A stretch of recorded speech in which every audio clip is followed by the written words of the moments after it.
Hi, it's Jamie, Progressive #1, #2 employee. Leave a message at the... Hey, Jamie, it's me, Jamie. This is your daily pep talk. I know it's been rough going ever since people found out about your a cappella group, Mad Harmony, but you will bounce back. I mean, you're the guy always helping people find coverage options with the Name Your Price tool. It should be you giving me the pep talk. Now get out there, hit that high note, and take Mad Harmony all the way to nationals this year! Sorry, it's pitchy. Progressive Casualty Insurance Company and Affiliates. Price and coverage match limited by state law.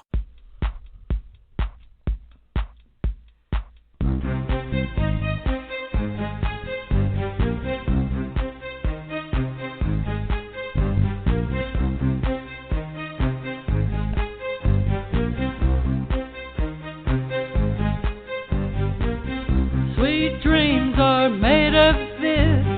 Who am I to disagree? Travel the world and the seven seas. Everybody's looking for something. Some of them want to use you.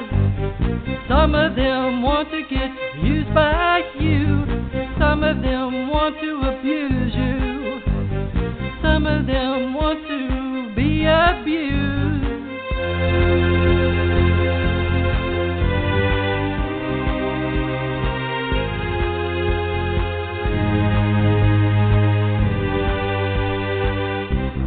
Dreams are made of this. Who am I to disagree? Travel the world and the seven seas. Everybody's looking for something. Some of them want to use you. Some of them want to get used by you. Some of them want to abuse you. Some of them want to be abused.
And you're listening to ET Radio. Welcome aboard, all you ground troops, spinning around smartly with Cosmos Radio Organization. Tonight we welcome you to our ERICOP, Education Research Association, but we're also the ACE Metaphysical Institute, and we are here to share our agreement of what the future holds. We share with authors, consultants, organizers, radio show hosts. We communicate with our speechcraft, so we're all into the communication age. We're co-creators, and we work to share our opinions, views, and ideas in synchronicity. And getting along with the Ascension Center organization in cyberspace, we have the Cyberspace Cultural Community, and we believe alien civilizations exist. Now we have archivists and researchers who are also authors and storytellers and go to game playing, role playing, and live with archetypes, and I do tarot. I like to read the tarot. I like to use my special gifts, whether you call them clairvoyance, psychic, just intuitive impressions, whatever method you use, we all have sensory techniques. Now, we can give you some pointers tonight because we've got people that go every year to the Mid-South Con in Memphis, Tennessee, including Bill M. Tracer, who is an author and artist, and many people have psychic truths. We use various things, including chakra balancing, and we have our group, the Ascension Center, and we've been teaching metaphysics, well, personally, since 89 to 93, and we have people my age now, the baby boomers, and we've been talking about all the different groups and the millennials and Generation X, and people coming now and those that are working together comfortably, and practicing various pointers in how to be a metaphysician and what all that entails and how to work with the universes. And it's your responsibility to keep yourself up and balanced so you have a personality that we can all get along with in the universe.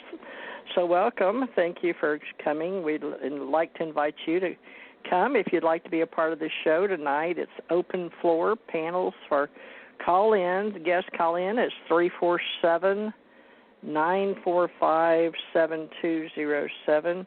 If you've been feeling positive energy being drawn in or negative energy out, either one, come and tell us about it. This is meant for you as an individual to connect to the universal healing energy, which we have a big part of. We're doing the universal mind in leading and healing energy with love and peace through your entire being, directly and indirectly using your chakras, chakra balancing. We can share with you the many truths that we hold dear. Some people don't understand how to be human or how to have psychic abilities. Some have responsibilities, some don't. The more is given, the more is expected, and we can work with you with your inner abilities to be more than you are today. We have psychic abilities that many people just don't understand how to be in the now, but also to understand the future with finances, career, relationships, and many other good choices for sound insights and advice. I've been teaching classes on how to use all those for many, many years, and I guess I'm going to get back into it so we can help do better than. And I've died and been on the other side a couple of times, and I'm glad to be doing what we call giving clues to those out there that may not have studied or have the energy or the time because you're out there trying to make clothes or raiment, food, clothing, and shelter, as we say, the basics. But we'd like to discuss some of the powers that we have, psychic abilities that are intimate or confusing if you're not sure what they are in your appearance or your surroundings, and how to attempt to gain information about yourself and others around you. We have an inner and outer, a microcosm and the macrocosm. We have the inner world and the outer world, and we're very confident that those of us that hang out together, they say birds of a feather flock together, but we can give you some practice pointers, if you'd like, on how to be better at being you. I am a psychic reader, but I don't really care for the name psychic, but we're stuck with it pretty much in entertainment and spirituality because these are gifts we all have, this inner sense, intuitive sense, that confident feeling that validates you with certain information that you're endowed with spiritually, metaphysically, okay? And tonight we can discuss some of our roles. There's many in the ancient mystery schools and gathering thoughts that have ways to validate how you actually use your energy for information and how you retrieve that information about you and your life and others in your life currently and in your past. Now, the psychic validation can serve two purposes, and psychic validation is a way for you to receive accurate information that you already know or that you could know, and it's sort of a pump primer for psychics. We have the ACE Metaphysical Institute, and we have many ways, many groups, many associations, and many classes if you're interested in joining us, including the Alien Contact Organization for those that are experiencers or just beginning their journey in understanding extraterrestrials or those incredible levels, planes, and dimensions that you possibly have not been aware of in the 3D, and many people aren't. They don't understand it. And they go usually into Psych 101 or beginning Ancient Mystery School. So remember, we all adopt to the surroundings and our views, and we have neurons popping off all the time. Intuitively, these are things that happen to us to keep our brains going and being who we are. And, I was talking to my daughter today, and it's very much about being yourself. Hey, John Drockton. I haven't seen you in a while, so welcome, John. I appreciate you being there. He likes our ACE Metaphysical Institute. He represents our California group in Modesto, California. John Drockton, everybody. He's been with us, 3 years now. John, we're going on our 4th year, June 6th, and we like to share information. And I've had Janet Carolson said she's doing another show, but she was going to leave that one and come over here, so she may share some. She's got the Tantra Temple, Tantra School, and how to work with your knowing, intuitive beings with Tantra and how they use those. So we're going to enjoy our journey today. This is just the beginning, the first day of the rest of our lives, isn't it? So I hope you can grab something to drink, sit back, enjoy yourself, be with us now, be a member, and we have mentors if you want to share your life with us in cyberspace. And like I said, we'll meet you annually in Memphis in March if you're interested in coming and being a part. We have paranormal panels, and we share our gifts and whatever it is that you want to bring to the table, be they books, tarot cards, paintings, whatever intuitive wisdom that you are willing to share with someone. There's so many physical gifts out there. There's so many mental gifts. And the choice is yours. The world is a big place, and we are all intuitive and have incredible journeys that lie ahead of us for knowing and the tools to help you in everyday life. And it's very hard to live life without a purpose. And many of us study reincarnation, and that's okay if you don't, but many of us come in with this flesh, this body we call the veil when you come in this fleshy, bony bag of bones or flesh body or whatever you want to call this humanoid physical structure. It's proven that we're spiritual beings that are physically endowed here. We have a way to adapt to a state of being in a physical form, and this is your journey, and this is your attempt to approach how you feel emotionally, mentally, spiritually, and physically with your friends and family and coworkers. And a lot of things we share here you may be drawn to for conversation with us because you may not get it.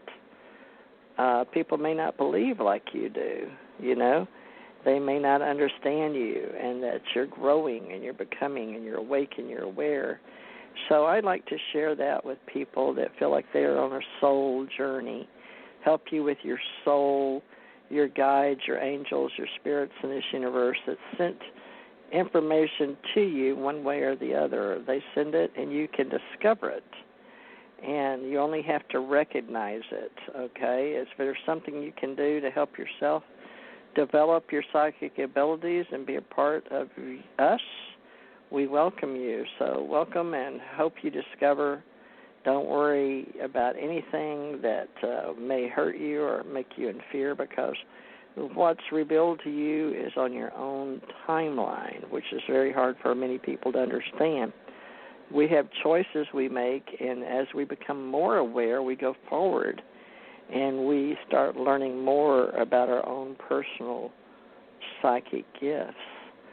Now, we've got, since ERICOP as our files for major decisions or agreements are forming in the future, we're presenting them online. We have ERICOP for our Education Research Association, Community Online People, and we're co-creating with others in their organizations or associations, even their social media pages. We have a lot of people making pages, groups, and sharing information, so there's ways to do that. And then, of course, we use Internet online these days with all the information we share. And the Ascension Center organization is for cyberspace culture. We have a community, and we have archivists and researchers that share their stories, their articles, and we do have ways of sharing and supporting other groups and what you may be interested in. So we hope that you will enjoy being with us and what we share. Now, the Ascension Ancient Mystery Schools are for emotional, mental, physical, spiritual well-being, okay? We have psychic awakening classes I've been teaching since the 1980s, actually, and I started learning about all types of different groups and metaphysical and spiritual topics that many people didn't understand, and they had to read about them and then go experience them and go to spiritual classes or retreats or centers. And now we have so many different ones around the world that I'd like to give you a mission statement that we've done, because we're the members of the Ascension Center, and we ascribe to the highest standards of excellence with regard to the uplifting of humankind by providing spiritual and educational awareness. Now, we were founded for spiritual growth, education, and continued research for the communication of truth. And our services are provided as private and group counseling, study groups, classes, seminars, written publications, audio and visual tapes, which you can find on YouTube, and other workshop materials, which is a synthesis of ancient wisdom and new thought teachings and philosophies. And we've been bringing a lot of great teachers in their groups lately, including Dr. Robert Gilbert with the Vesca Institute organization, and we have many, many others, Stephen Alpern with his beautiful music, and we're going to keep doing that. Now, we have offerings of a spiritual place here on this radio organization. Like I said, we're going into 4 years on radio alone, and each member will be continually supported in their spiritual and educational growth. So it's very important that we feel like you're getting some type of self-improvement in those that want to come on and speak to me in their speechcraft and communication and their leadership abilities, because I've got so many people now that lead their own groups and have their own radio shows, and they're making the world a better place for you, me, our children, and the entire human race. So if you want to join our spiritual business community, network, and trade organization, please get in touch with me at tjmorrisagency@gmail.com. Now, we have introductions of metaphysics, excuse me, and this includes the meaning of ascension, you're raising your spirits, balance of the body, the mind, and the spirit, very important, so you can get along with all of yourself in emotional balancing. We have Vedic astrology, Ayurvedic medicine, numerology. We do sacred geometry, semiotics, morphology, dreams, subconscious, your higher self, past life regression, ancient beliefs and sacred places, chakras and colors, channeling, tarot, Kabbalah, the automatic writing that many people like to use, dowsing, pendulums, angels, guides for your heart, your spirit, and all your relationships, because it's important to have people in your life. We have multidimensional beings and star beings we discuss, groups of these we've been doing for over 30 years now, ascended masters, avatars, Agaton teachers, extraterrestrials, spacecraft, UFO studies, and internet groups. And we have meditation and affirmation, affirming for the betterment of yourself and all those around you, for manifesting, crystals, aromatherapy, and other metaphysical tools used in the new paradigm which we are creating. So we hope that you will participate with us and learn what it is that you can do to make your world a better place. Now, the human aura, okay, the color body we've shared before, this is described as a part of you, an energy that extends approximately 3 feet from your body, okay? It's an energy all around you. Have you ever heard people say they get in your space? Depending on your development as a spiritual person, the physical body is not solid as it appears. It is actually a whirlwind of masses, positive and negative energies that you can feel. And the earth is the same way. The human body and the earth has positive and negative fields. It's the way it is in this dualistic society. Now, the right side is positive of your body and the left side is negative, or so we say, with the right and the left. We have both coming and going up and down our spine, and the spinal column is your central axis, okay? The earth has an atmosphere, as does the human body, and so we have weather conditions and that can cause us to feel good, better, and different, and the earth conditions and the earth atmosphere do affect us. So be aware all the time of your body's atmosphere and it changing. That's why we have a blood pressure and a pulse. These things in medical arenas that you may find that they do check, and so get to know your body, know what your normal atmosphere is. Your blood pressure, your blood type would be nice. Keeping your body where it needs to be, 60 to 80 on your pulse. Through determination, you can change who you are physically and mentally, believe it or not. There's an author. We all have a human body that is our home, but we have an aura that grows and reduces depending on our energy and our thought patterns. Now, we have people that are clairvoyant.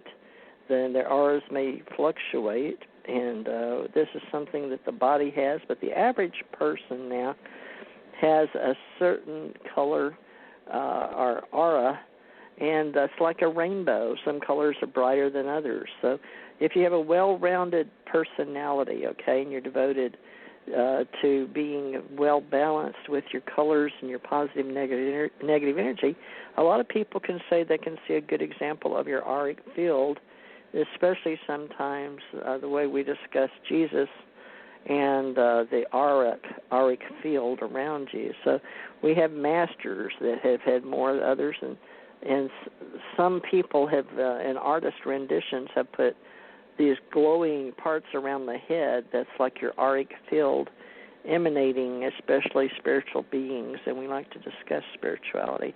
Now, passing through various people or surges of emotions, both positive and negative at any and all times and variations in places you go.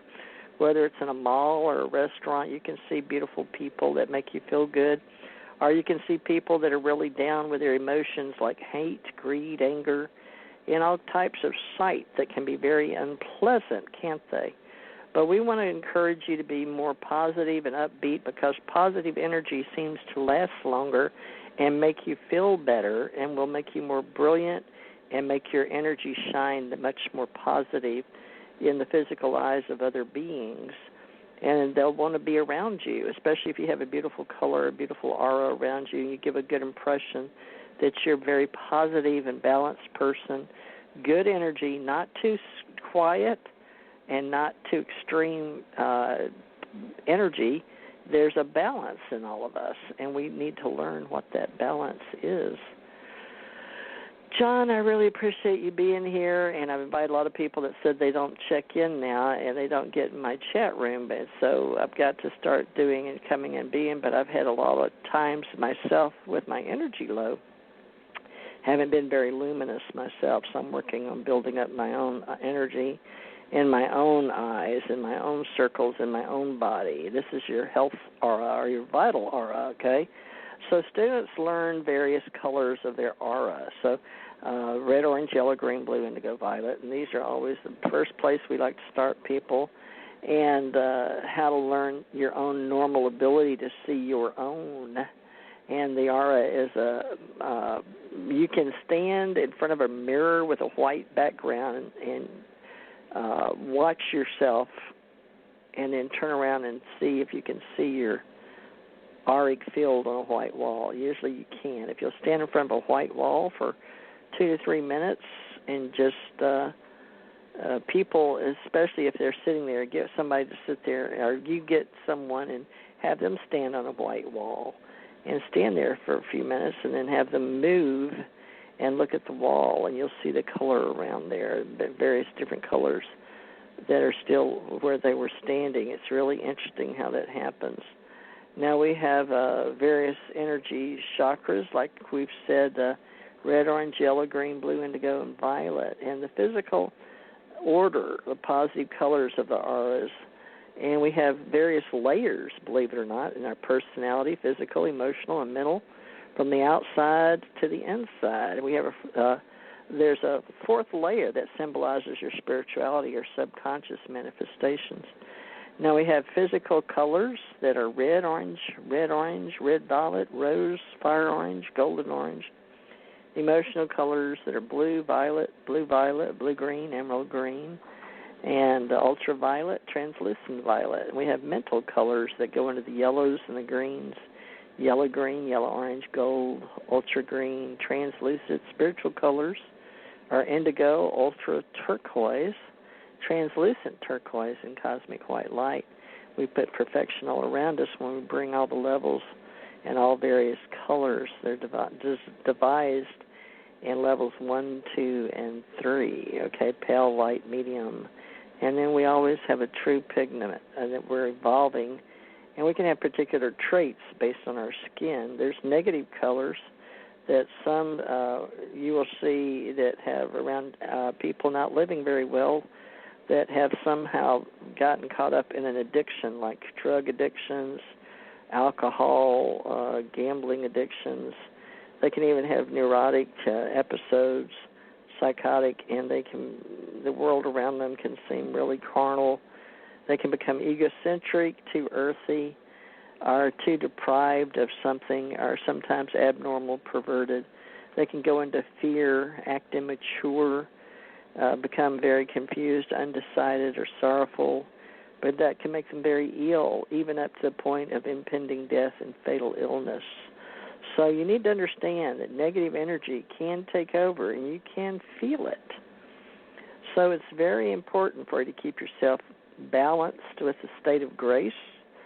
That is the highest energy that you possess, okay, is your state of grace. And if you can get into the state of bliss, a lot of people teach you that to go inside and to learn about yourself, your inner spirit, and forgive yourself. First of all, you have to learn to clear yourself.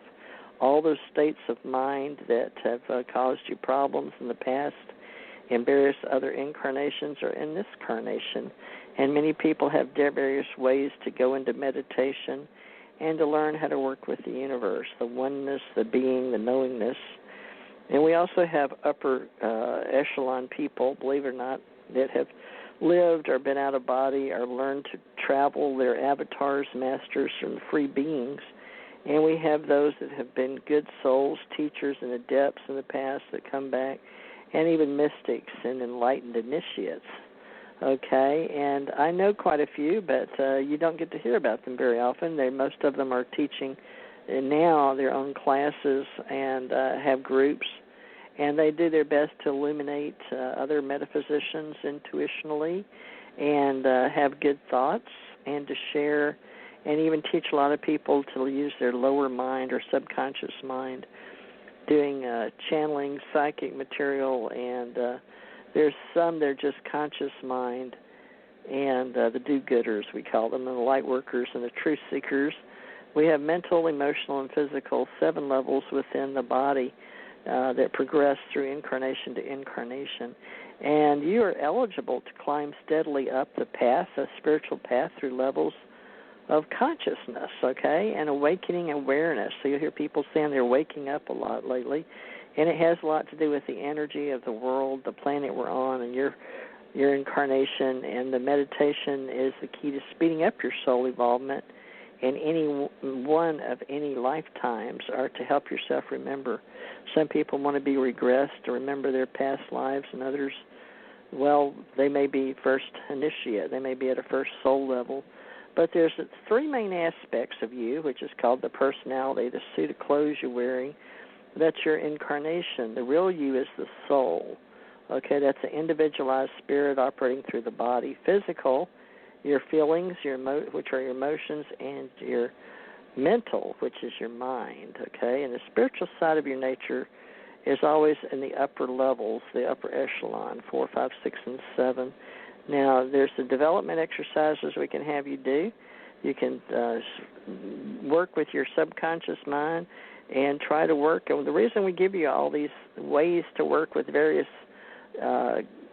controls or constructs is to help you learn more about yourself, to understand your frequencies in your mind and your meditational states. And we say beta, alpha, theta, delta, gamma, sigma, and tau for the 7 levels of your mind. And we assign the red, orange, yellow, green, blue, indigo, violet with that. And I'd like you to learn how to learn about your physical structure, your emotional, and your mental, And, of course, the emotional is very important, and it deals with your nervous system, too. And neuroscience is really covering a lot of what we've covered in spiritual science these days, and in the health field, just different words maybe. Now, Sanskrit writers called these references for force centers, or the centers in your microcosm and your macrocosmic energy, okay, your inner and outer self. It's a wheel of energy or vortex of power that you hear in just about all the metaphysical groups that you may hear about that have evolved through Eastern and Western philosophy, the centers of force in the bodies, and just about everything you learn about the Sushumna. The 7 chakras lie along your spinal cord, the Sushumna, and your etheric body, and they superimpose over your glands on your physical body. Okay, these are the whirling vortices of power, the life force that's drawn in and enter your glands and distribute through your bloodstream. So it sounds funny, but when you're speaking medically, we know about energy and what we put in, trash out into our vessel, our physical vessel. And here with the ACE Metaphysical Institute, we work with the Eastern and Western philosophies, Sanskrit, and the various names, and it's the root chakra, the one you sit on, the Muladhara. That's your root chakra. And the navel chakra is Adhisthana, okay? That's your navel, all right? Then you go up to the solar, that's number 3. That's like your solar plexus, all right? And we say Manipuraka. And then we have the heart chakra, this Anahata. Your throat chakra is a Vishuddhi. And your brow chakra is the Ajna. Okay, that's right between your 2 eyebrows, you could say your brow. And your crown chakra, okay, that's your Sahasrara. Sahasrara. Some say Sahasranda, R-A-N-D-R-A, Sahasranda. So, it doesn't matter, but it's nice for you to know. At least I've heard it with your own ears, and how we work with our energy, these circles, these flowers in the sympathetic system or the sympathetic plexus, is various groups in the root chakra, and how we work with the energy and how you learn to balance. And meditation really helps. Now, when the Kundalini arises, that's the energy that lies in the root seat or the base of your chakra. We teach a lot of this in Tantra, the fully awakened person that learns to activate all their psychic ability and their fully awakened energy through the past, present, and future. And we use these centers, these circles, these energy fields, and we use the chakras to emanate beams of radiation throughout our bodies. And many people use that, and they use that with clearing their heart and their mind and their body and their spirit. So many people in spirituality, especially in the West, here in the United States of America, we learned this from the East in India. And we brought it over, and especially during the 60s with the Beatles and music and learning to be at peace.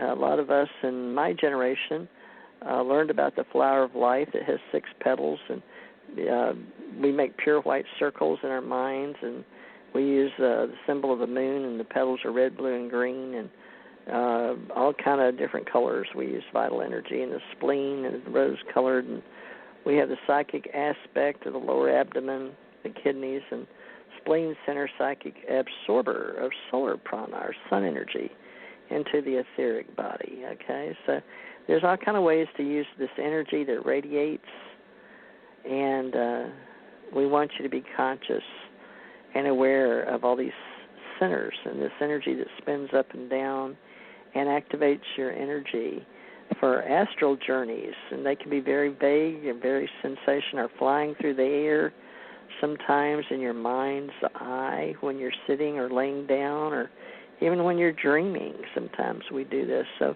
you're going to learn to use your energy. This is your part of learning how to specialize in your energy and how you become more psychic, actually, because everybody that I've known has all taken these classes to develop themselves as psychic, astral, spiritual, vital energy entering their solar plexus and their brain, and feelings and emotions and their centers. They activate as students, and they become various types of astral influences, and you'll hear us talking about that, generally speaking. The world is now centered around many centers, and we call them occult gateways or into the astral world, and they become more active in a world with more active people because we affect everything and each other. That's why the Ascension Center is so important, and why we're saying that we have begun the Ascension Age and enjoying the astral world and the inhabitants there and here to fully create a world that is growing and tuning in, so to speak, like tuning into your TV. You may not know how your TV works exactly, but you know that you can plug in and see a lot of shows and be entertained. Well, the same thing goes with the rest of your mind and the astral projection. In the astral world, when you activate that part of the mysteries of life after death, and the astral world, the activation that brings forth all the mysteries. Now, you know, a lot of teachers, they all teach the astral world. The ones in the metaphysical world, the astral world. Some speak more about it than others, and I really hope that you guys will be interested in education and how you use this energy that we're talking about, your consciousness, and how you work with your centers. And psychically, we have various groups, vital energy in the heart center. It floods spiritual exaltation in ways that we use colors and go all the way up to your personal love and the physical life. And if you're more destined to meet somebody else, it sure is better if you understand your heart center and how to activate that flower of self, that sacred spot, and the sacred seven for your spiritual progress, because it awakens all these dormant feelings of the presence of God within your body, okay? The energy is supposed to move. It gets stuck. And we've had, for the past 2,600 years or so, the three major teachers were Buddha, Jesus, and Krishna. And we've learned how to bring all their stuff, oneself in the Lord. And the Bible, Matthew 5:8 says, "Blessed are the pure in heart, for they shall see God." The Gita says that within the heart resides the true dweller within body. So there's all kind of voices out there, all kind of books you can read to help you understand your spirituality. And we're all about you being more than you are now. And we are here to help you and have you learn your spiritual energy of the Logos and how to become awakened in the early stage developments, and learning about your inner vision and increasing your activity, and how we teach and how to get out of that. There's an individual characteristic sometimes of low energy, depression, and we're going to teach you how to resurrect yourself and illuminate yourself with how you dispense spiritual energies all around you, because you can run out of energy, can't you? So we have to have sleep. You have to learn to channel what and receive what energy you need at what certain times. And there's outpourings of certain energies that you can learn to radiate. And that's why you hear people talking about the chakras. And even Lord Buddha had a symbolic representation and activated the perfect balance and learned the complete perfection of the Christed man, or Christ, and how we ascend with our spirit and leave our flesh behind. So many of us talk about the Ascension Center and our spirits. And we are actual souls and our spirits that come and do this life and then go do another life and so on and so forth. And it is our understanding, and from what I've done by leaving my body and learning about the astral body, is that we take a lot of our energy with us. It becomes a permanent part of our spirit that is like a tape, a video, mental, emotional, spiritual, all these in the astral, all these tapes of who we are will become a permanent fixture in our spirit. It's like a song of energy that we take with us when we leave. And that spirit part of us that is recorded like on a CD, you could say that the source of all that is, and we call that God, and these teachers that have come, the deities, they've learned how to essentially be balanced and return back to the God source. Now, we have many levels of extraterrestrials that teach, and I was teaching yesterday about Ezekiel in the Bible and how he came down with cherubims and wheels and God in a throne. God has his own throne or his own place in space with fire, and he was riding on something. So they're the ones in Ezekiel, if you hear, was about changing reality for many beings over in the old country in Israel. And they had to learn how to be better, and they were dispersed all over the world.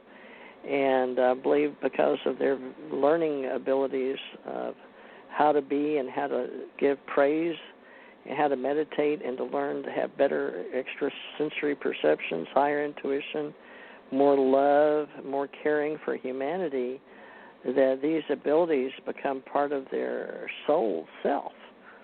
And we're hoping that they will learn to radiate their light and balance and learn how to bring their spirit back into the kingdom of heaven, or their place that is above even the astral and the Akashic fields of where we record everything.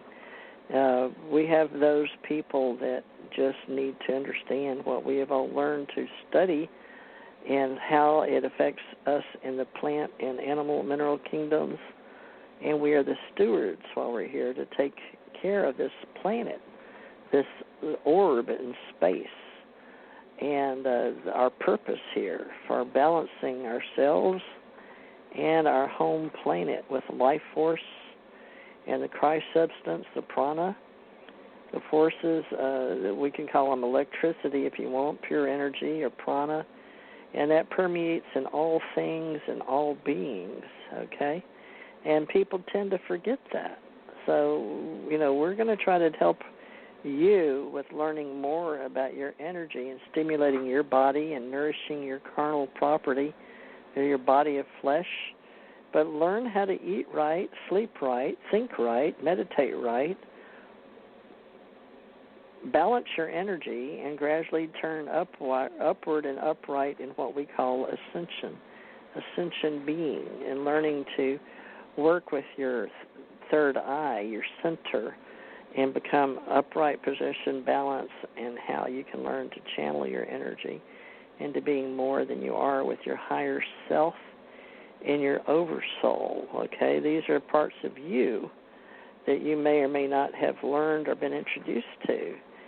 And those of us in the Ace Metaphysical Institute, we all take all this for granted. This is our source of energy, and we teach it. And this is the basis, is learning to balance your communication and your information, and how we breathe in oxygen with our solar prana into the lungs. Some people are better than others, and when you go to the hospital and you've been having trouble, they'll look at your whole system. That includes your nervous system and your liver, and how you breathe with your lungs, and everything inside, your kidneys, your spleen, your heart, your whole, all your veins, arteries. And we have doctors that break all this down, and they all become specialists on different parts of your energy. And we even have people that teach you how to eat, how to take vitamins. And I've just recently, over the last 20 years, gone through in-depth research and discovery with the stronger effects of being emotionally involved with a husband. And he passed December 2nd, but in his love and light and in his memory, his love and light still stays in me. My physical desires to be with a man and with him is my arousal desires are no longer here as an individual, but that energy, memory is still there, the fulfillment of bodily needs. And these are things a lot of world religions may not talk about that you can understand, but there's ways to do it in the Christian world, the spiritual world, the God-love world, and there's ways that they do it in India, and proper ways to teach all this in the kingdom of God, okay, the God, the highest source that registers both positive and negative energy on this planet. And, of course, we want to reach the highest level there is for wisdom, and the highest that we believe God is love, and God so loved the world that he gave his only begotten Son, that whosoever should believe in him should not perish but should have everlasting life. And we call that ascension, just so there's no question. We do have the Christ consciousness, and that is what we are built upon, is teaching the real purpose of humankind to sustain humanity and yourself. So souls are important. They are the feast of all humankind for the spiritual traveling of the soul, to stimulate generative seeds that are in man, and not just the plant, animal, and mineral kingdom, but the human flesh we call the Son of Man from God's source.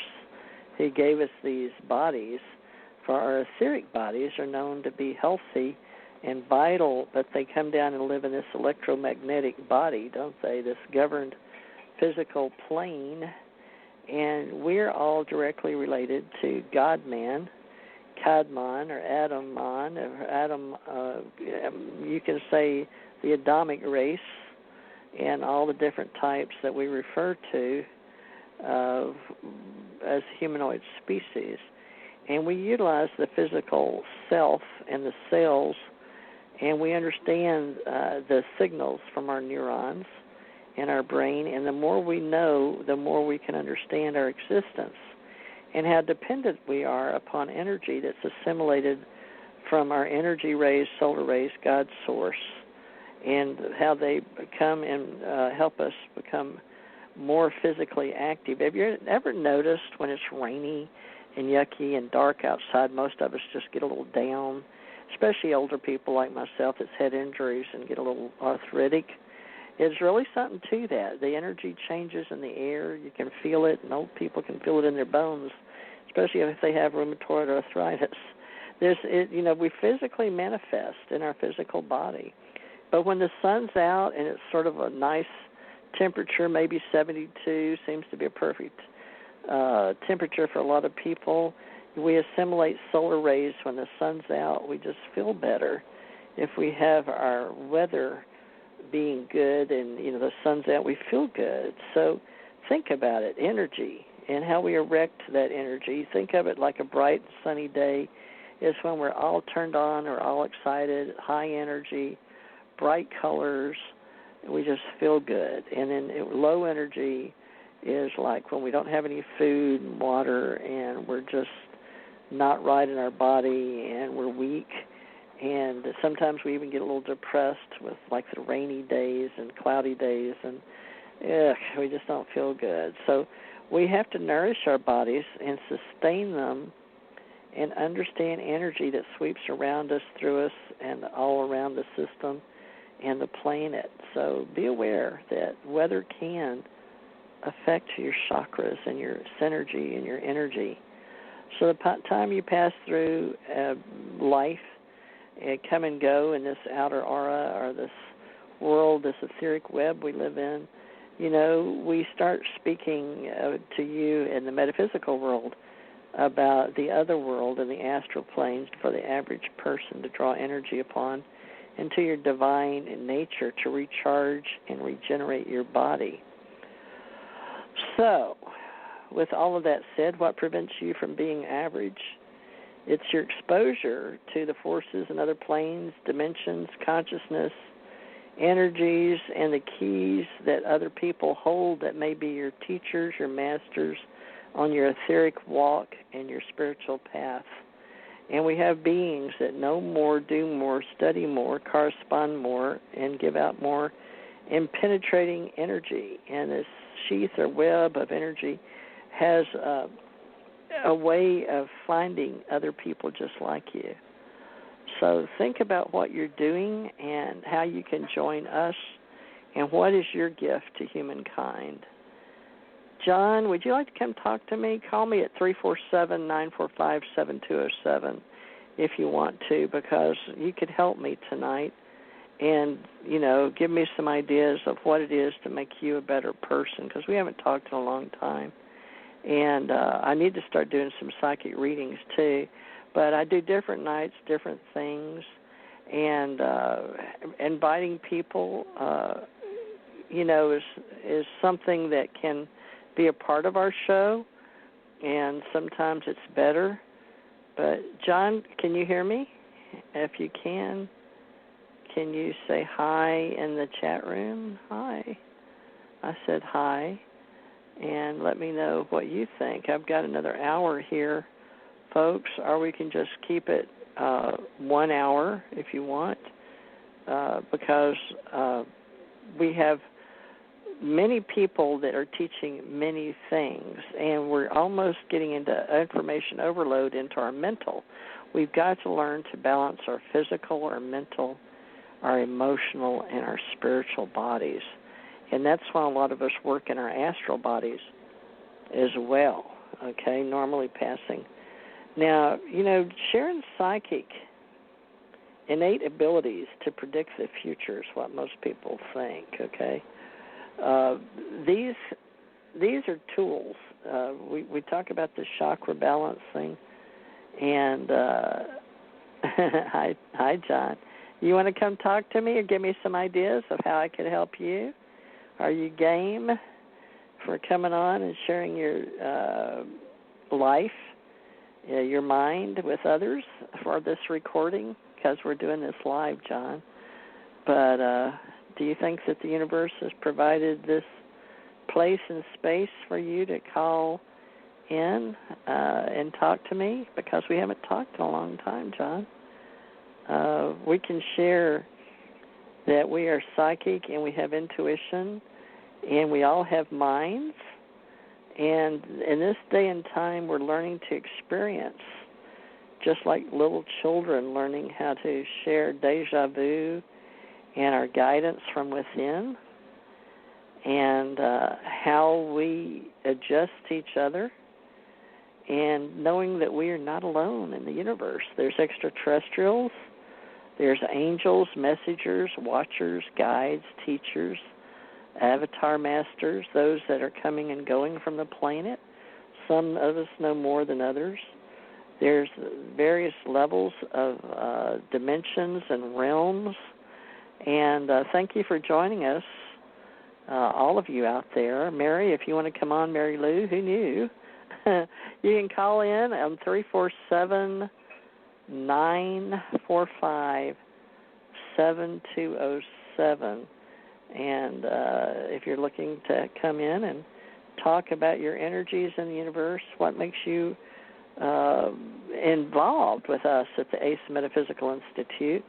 Many people know that they are subscribers to our websites. I'd like to mention ericop.com, ascensionpsychics.com, and I'm going to start posting a lot more and teaching classes for those of you that want to be more psychic and want to have your second sight, your gift, influenced intuitively, because those of us here at the ACE Metaphysical Institute, we all work with our various schools and the ancient mystery schools, and there's various ways to use. I use divination with tarot. I'm a tarot reader, but I've done crystals and psychometry and numerology and, oh my gosh, so many. But we've been talking with John Drockton here in our chat room, and Mary is here. And Mary, if you want to come on, 347-945-7207. Anyone else want to call in? We're going to be talking about how to attempt to make you a better person and using the beginning of our energy and the chakra balancing and working and keeping our energy up for those that are interested. And, we're talking about the purpose of life and how everyone fits in. We're all important. We all have psychic abilities. Many of you may know about Sylvia Brown and John Edward and James Van Prague and all those people that are very famous. Sylvia's passed now. I believe John and James are still with us. But these are people, when you think of professional psychics in the world, these are the names that come up the most. And you may be called someday to do readings if you're not already, or you may want to come back on a night when I'm doing readings and the central focus of you and your life becomes known to me in the tarot. I do tarot readings, and we have very many happenings in the world. So let's see who this is. 504, is that you, Mary Lou? Mary Lou, hi, is this 504? Who's this? Hi, it's me, Mary Lou. You hi, Mary like Lou. Caller. Yeah, how you doing? I'm good. How are you? Pretty good. Where are you calling from, Mary? What part of the country? New Orleans, Louisiana. Oh, yay. Well. Now, have you been with our group for years, or you just the last little bit? Or tell me about you, Mary. I have drifted through many a times, and I remember that you used to live up northern part of Louisiana near Monroe. Yes? Yeah, Monroe and West Monroe. I thought that was you. Thanks, Mary. Yeah, you've got a long history. Gosh, at least a couple of years, because Tom passed December 2nd, 2015, and I remember talking to you. I think it was 2014 at least. It may have been before that, and you'd call in and share. So, what brought you here tonight? Did you see it, or didn't know what we were going to do, or what inspired you? I was listening to you, and you sound like you needed callers. I do, and I don't know why, because some days I do and some days I don't. But, hey, Bill Tracer, a lot of people are tuning in now. It's 9 o'clock. Bill, can you come help too? I wonder what it is about 9 o'clock. I came on at 8, but people are tuning in at 9 now. I don't know what that's about, but we've been talking. Have you heard about the chakra, how far we've gotten so far with the chakra balancing, Mary? Did you follow that? No, I just Were turned you following on the show? Oh, you just turned on. Okay. Well, Bill, you want to come on and help me too? Everybody, Bill and Tracer's here too. But we're talking about the etheric body now, and let me see who this is, Mary. Hold on, we'll get a conversation going. 806, hi, you're live and on the air with TJ and Mary. How are you tonight? I'm wonderful. So How are you doing? Good. And where are you calling from? What part of the country? I'm in Texas. Oh, good. I used to live in Texas, too. I've been all over the place. So did you just tune in, or have you been covering the show? Did you just tune in? I just tuned in from what I was doing. Well, thank you. Thank you for sharing. Now, you live down around Lubbock where my sister does. Lubbock, do you? Lubbock, Texas, or Amarillo? Correct. Oh, good. Okay. Well, what brought you here? I love synchronicity, and thank you, ladies, for hearing my call and coming and being a part of the show. We have Bill M. Tracer and John Drockton regular in the showroom. But what brought you here, and what's your name in Texas? I've got Mary Lou. What's your name? I'm Sherry, and I actually got my bachelor's in metaphysics, so I like hearing about metaphysical anything, really. Oh, wonderful. Can you be a part of us then? I guess you already are if you're a metaphysician. We're all a part of each other. It's just, do we accept that language or not? And right. But I'm sure you do. You know we're all a part of each other. But we'd love to have you, on our board of advisors for our group. And we have the ascensionpsychics.com. We can list you there. And people, we just want to know who you are and how to get you involved. So this would be wonderful. Would you like to share something with us? Mary's here. I'm here. Bill's here. There's a lot of people here and a lot of people listening. But I was covering the chakras and the balancing. I guess that's sort of basic 101 is to teach people how to go in and the colors and the energies. Is that how do you start? Since you have a degree. Well, I recognize that everything's energy, and that if somebody's having some kind of ailment, it's a energy off balance. And I do Reiki, so at the end of the day, after I do any energy work, it seems to me that all that was really done was realigning the chakras.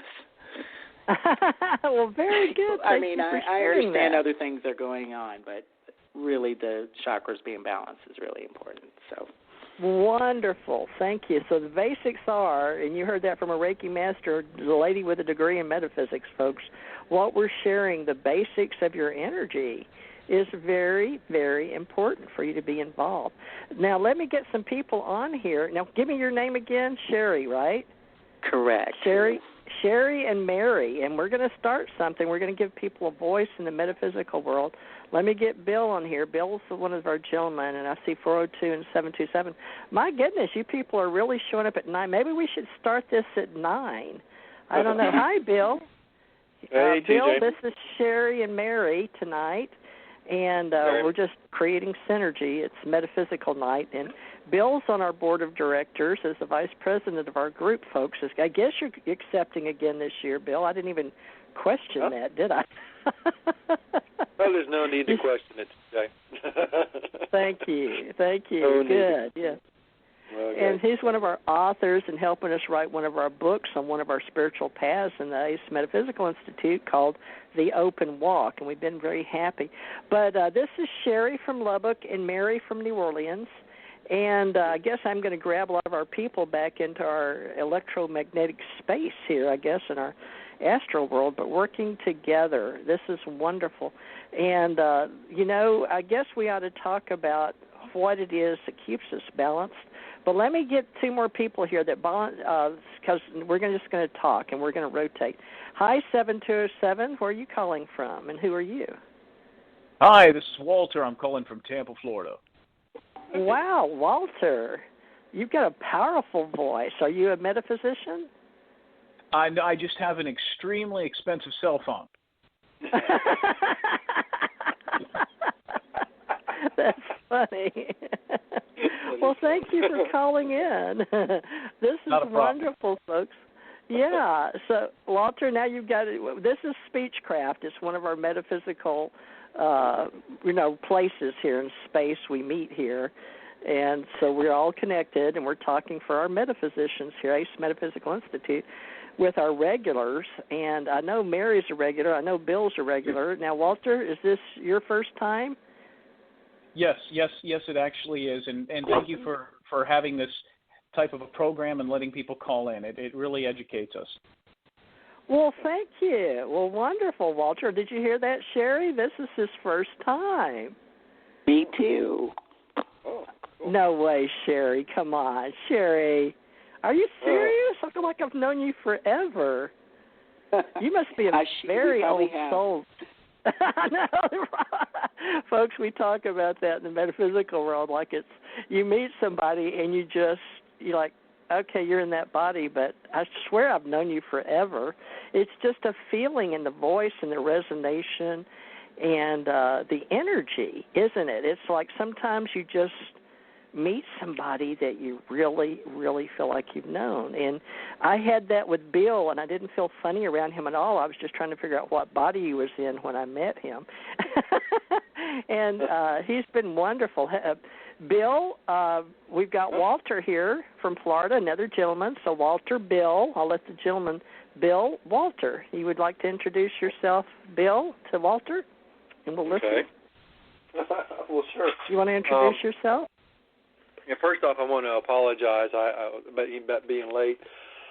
I was out doing the errands when I got the email that you were having the show tonight, so I tried to get back as soon as I could, but, Well, anyway. Thank you. I appreciate the help, even though it's 9 o'clock, everybody. Everybody got the call. You were supposed to be here tonight, whether you're an old-timer or the first time. It's an amazing show. We do this, have been doing this 4 years, and we may or may not know you on many levels. But let me get one more person on here, Walter and Bill. 412. There's one more. 412. Hi, you're live and on the air with a bunch of metaphysicians. How are you tonight? Hi, it's Steve. How are you? Oh, hi. Now, where are you calling from? Where's 412? Pittsburgh. I'm actually in Newcastle, Pennsylvania. Newcastle. Okay. Yeah. Now, a lot of people on the line. I was trying to get it all straight. Well, thank you. Yes, and tell me your name again. Eddie. My friends call me Eddie. Eddie. Okay, Eddie.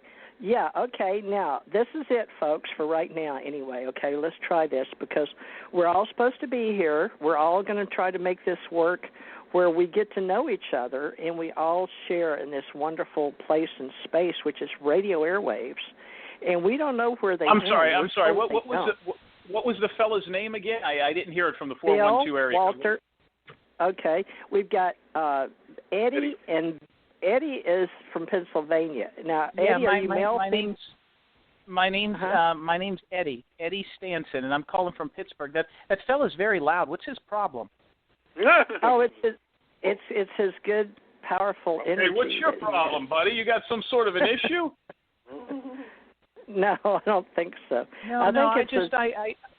I just wanted to know. You know, he sounded very loud. Yeah, he sounds like he might be from like New Jersey or something. Oh no, he's in Florida actually. Okay, people from New Jersey scare me. No.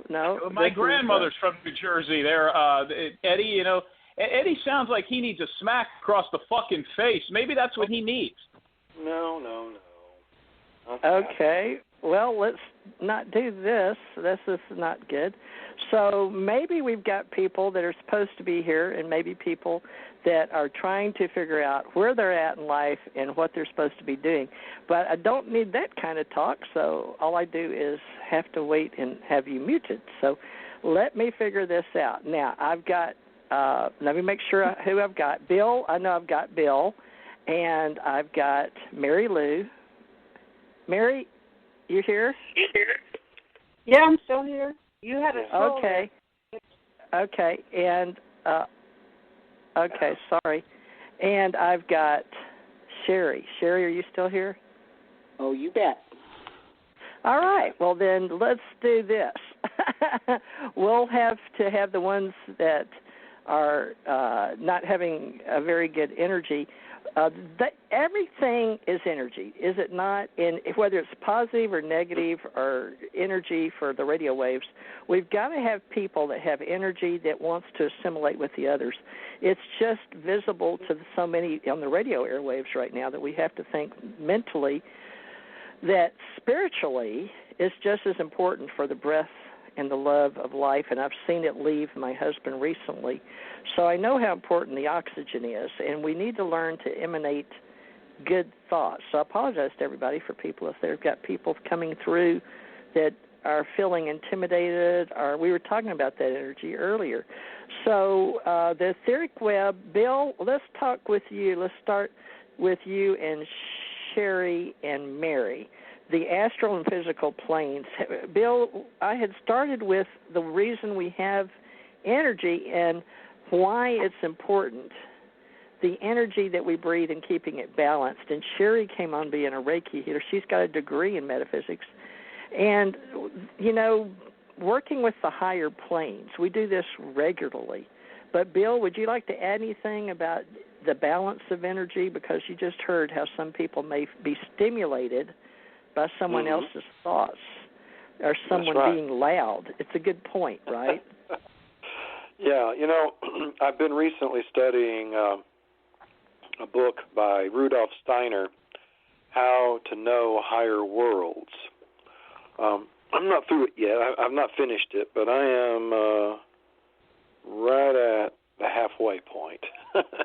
Okay. So, but you know, it's an interesting book, and he talks about how part of that journey that we're on our spiritual quest, that if we really want to be able to reach those higher worlds, or to be able to at least in some way know them, in some way contacted, in some way, even be able to reach through to beings of the higher worlds, as they call them. The way to do that is you have to,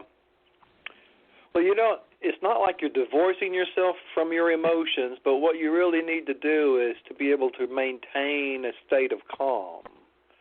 You need to be able to not let other people get to you. If somebody says have a something, positive polarity. Right? Yeah. If somebody says something to irritate you, it doesn't mean that you just let it roll off. What it means is remain calm in response to them. Well, I could tell Walter was a little loud, and he did sound awful close. That's for sure. But I've never heard Eddie's that's something that not everyone is necessarily aware of. Like I have that problem sometimes. I'll be talking with my friend David, and he'll put his hand up and with his motioning like down symbol, like people do with their hands. Bring your level in other words, saying, tone it down. You're getting too loud. And you say, I'm right here. I'm right next to you. You don't have to talk that loud. Oh yeah, you do have that ability, Bill. You have an ability to project, like a singer. I have been in your presence, and even on the radio sometimes if you get excited. But I think we all do that sometimes. If we get excited. Sometimes we do. We'll get a little excited.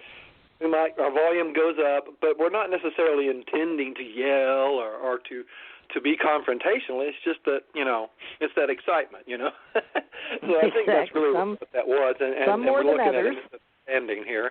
And, and that to me is one of the things is when you identify a misunderstanding, then accept it as such and move on. Right. And so, folks, we can have Walter and Eddie back when their turn, but it's not going to be tonight because I think both may or may not have been intending to call in and be here, but we had Pennsylvania and Florida, so Walter and Eddie will have you back when it's supposed to be.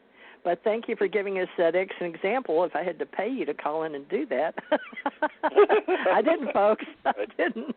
But it was a good example of what we're talking about, the energy and your speechcraft and how we can use it here on the radio airwaves. And having these shows is important for metaphysicians and how we interact with each other.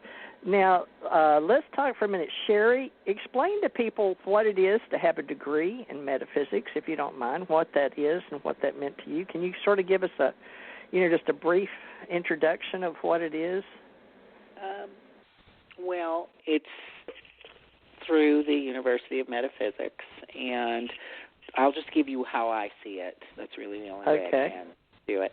Sure. I see it as being educated in the understanding and knowledge of metaphysics, and to the point where I can practice, be a metaphysical practitioner, which is why I did it.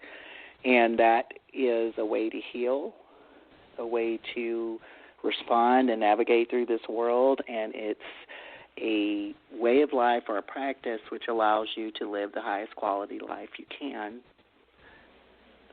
get as far as you can, and on this earth plane. Mm-hmm. So if you didn't know how to meditate before, or if you wanted to know how to do self-healing techniques, this is a great degree to do that. Now, was yours online, or did you go to like a certain college or university, or I University went online. of Sedona? They are affiliated with the University of Sedona, so the U of M, University of Metaphysics, and I actually am almost done with my master's, but the whole point of doing that wasn't to have more alphabet soup behind my name. It was because I'm actually living this. It actually resonates with me better than any other kind of path I've run into. Wonderful. Well, now, did they teach you any of the higher ancient mystery schools, or do they strictly teach inner healing, the chakra balancing, Tantra, or do they teach you Reiki, or what are some of the courses or specializations? Well, some of the things you can specialize on a doctorate level, you can get into counseling and things like that. But it taught a lot about meditation techniques, healing, prana, how to use the life force. Yes. It educates people on past lives, karma, and just the whole relationship between events. Wonderful. That may not be evident in other paths.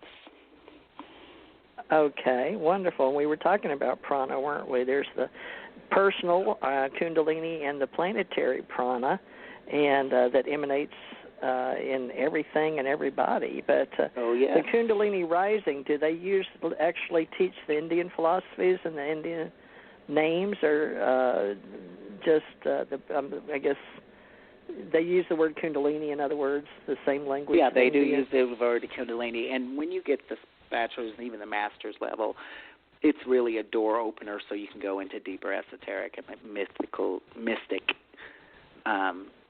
studies. It points you in the right directions, and the whole point about metaphysics is get there how best works for you. I mean, it's not a specific religion. It's the manipulation of energy.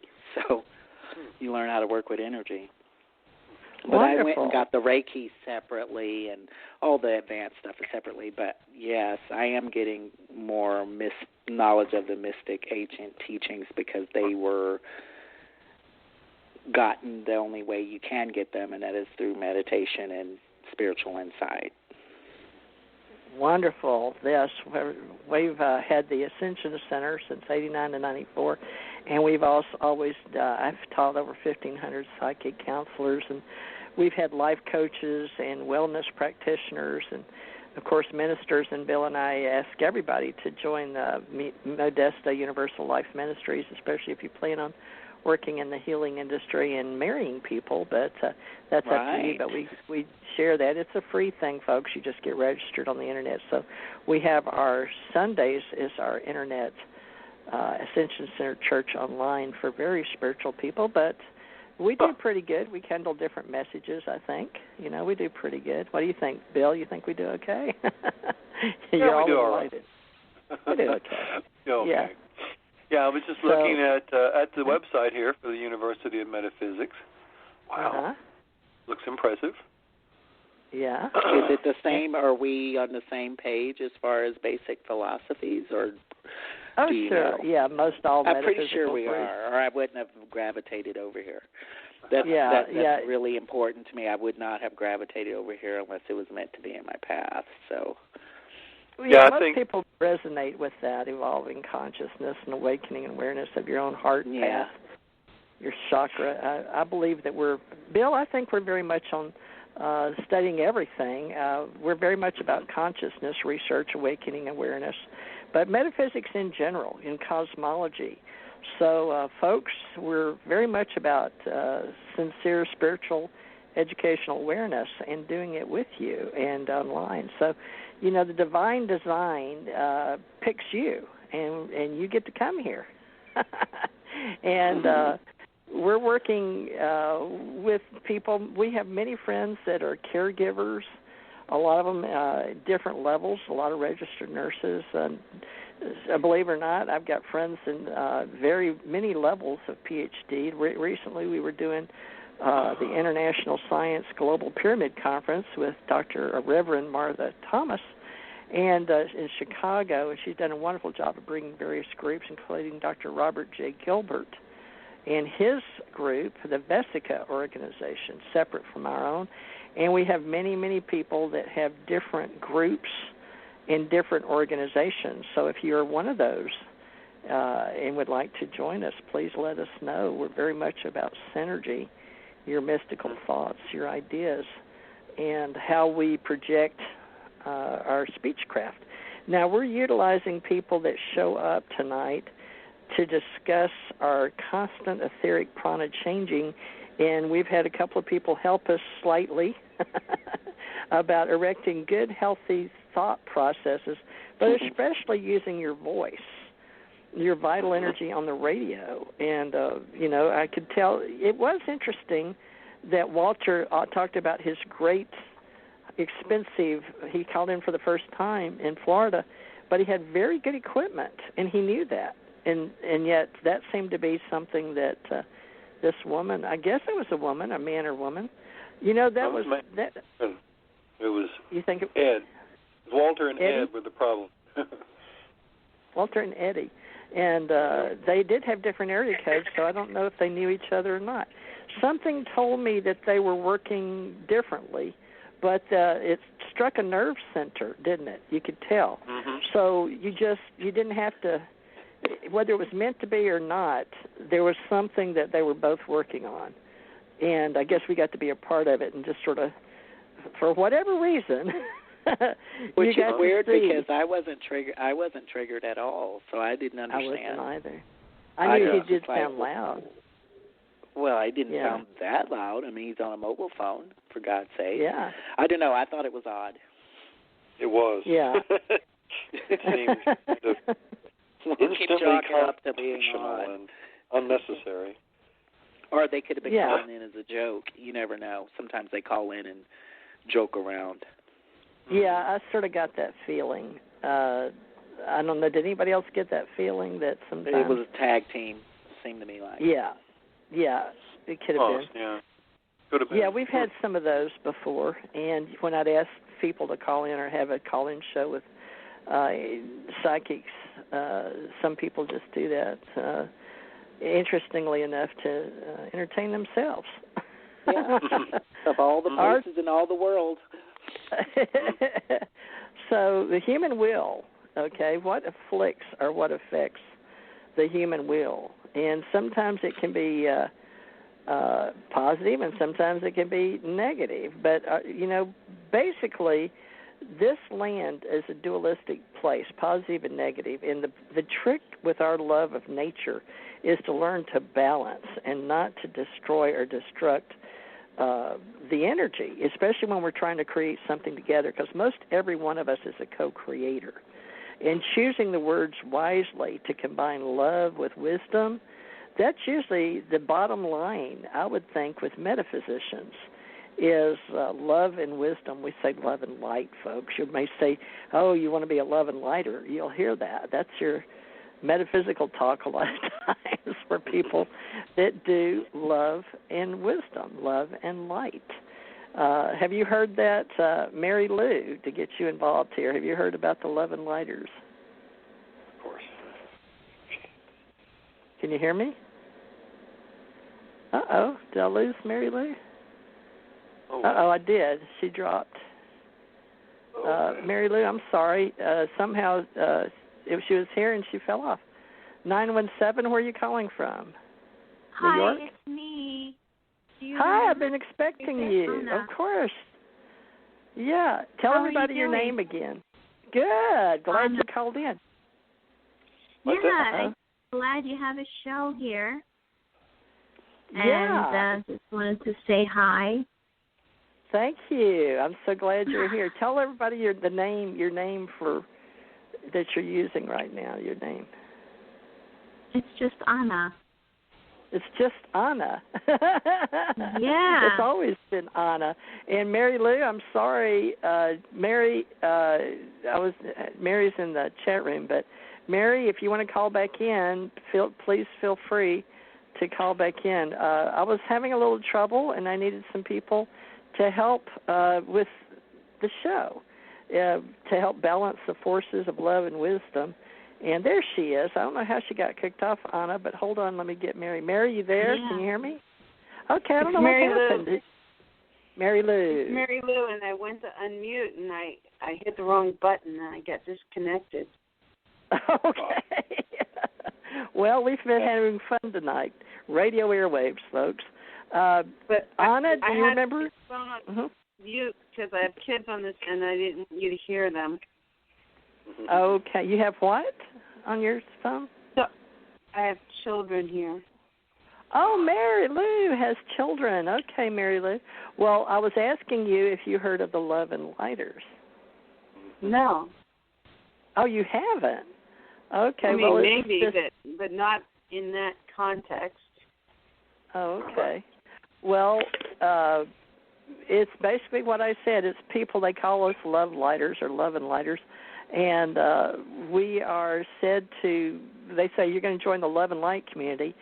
Basically, it's those that are working with ascension energy, higher energy, the healing, positive energies, and metaphysical ways of thinking. And I don't know, it's up to everybody to decide how you feel. But we do use positive energy a lot with love, and we use wisdom, which is called the light, and higher powers, and how we work with each other. So I appreciate everybody for being here. Now, Anna, Mary Lou, do you remember Anna? Y'all been on the show before together. Yeah, believe I it or not. remember Mary Lou.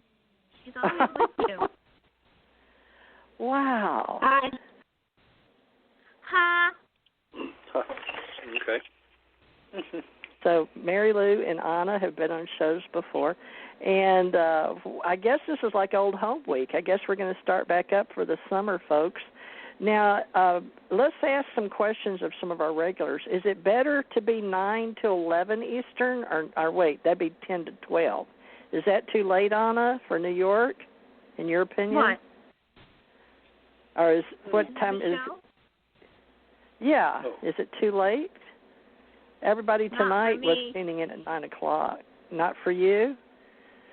Well, sometimes I don't know. Bill, you got in at 9, but you know we've what it is right now is if we can do 8, that's 9 Eastern, folks, 8 Central, 7 Mountain, and 6 Pacific.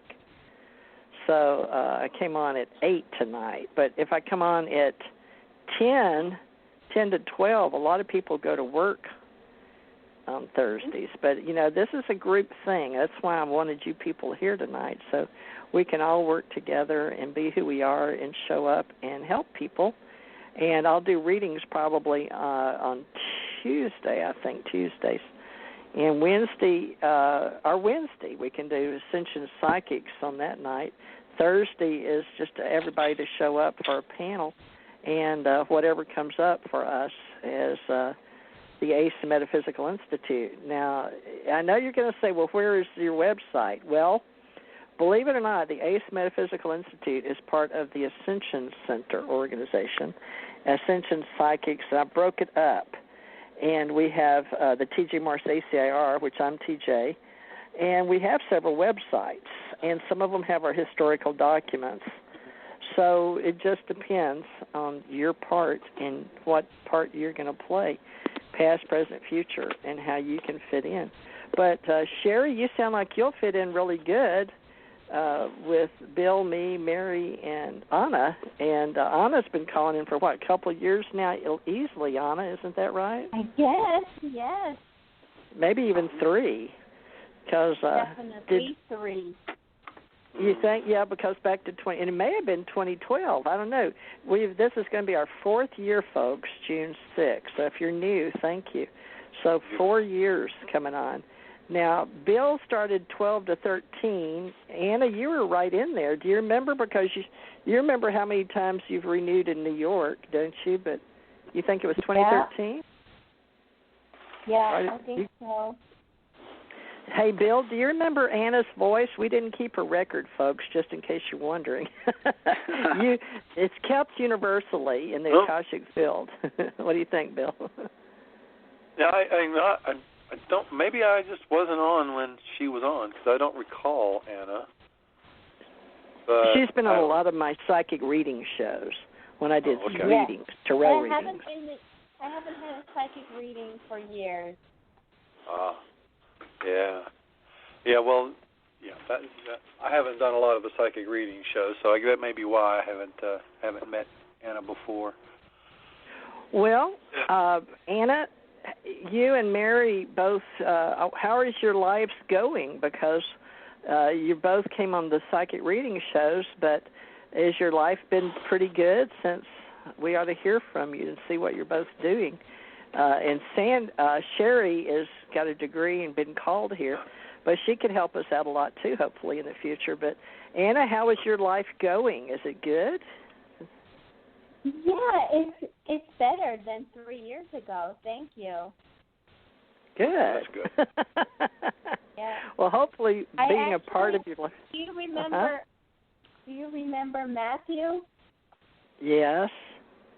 I actually got back together with him for a short time after 3 years. So I don't know.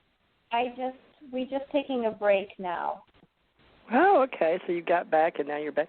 But now, was he the one that rode the bike or not? Or was he before the bike? Yes.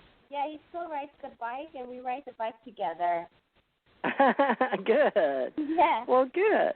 Good for you. Well, let's just see. It's good to have friends. Now. Okay. We're taking a break now.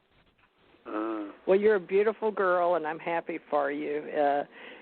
Folks, we're all here to share, and this radio show, it gives some people energy and a place to check in.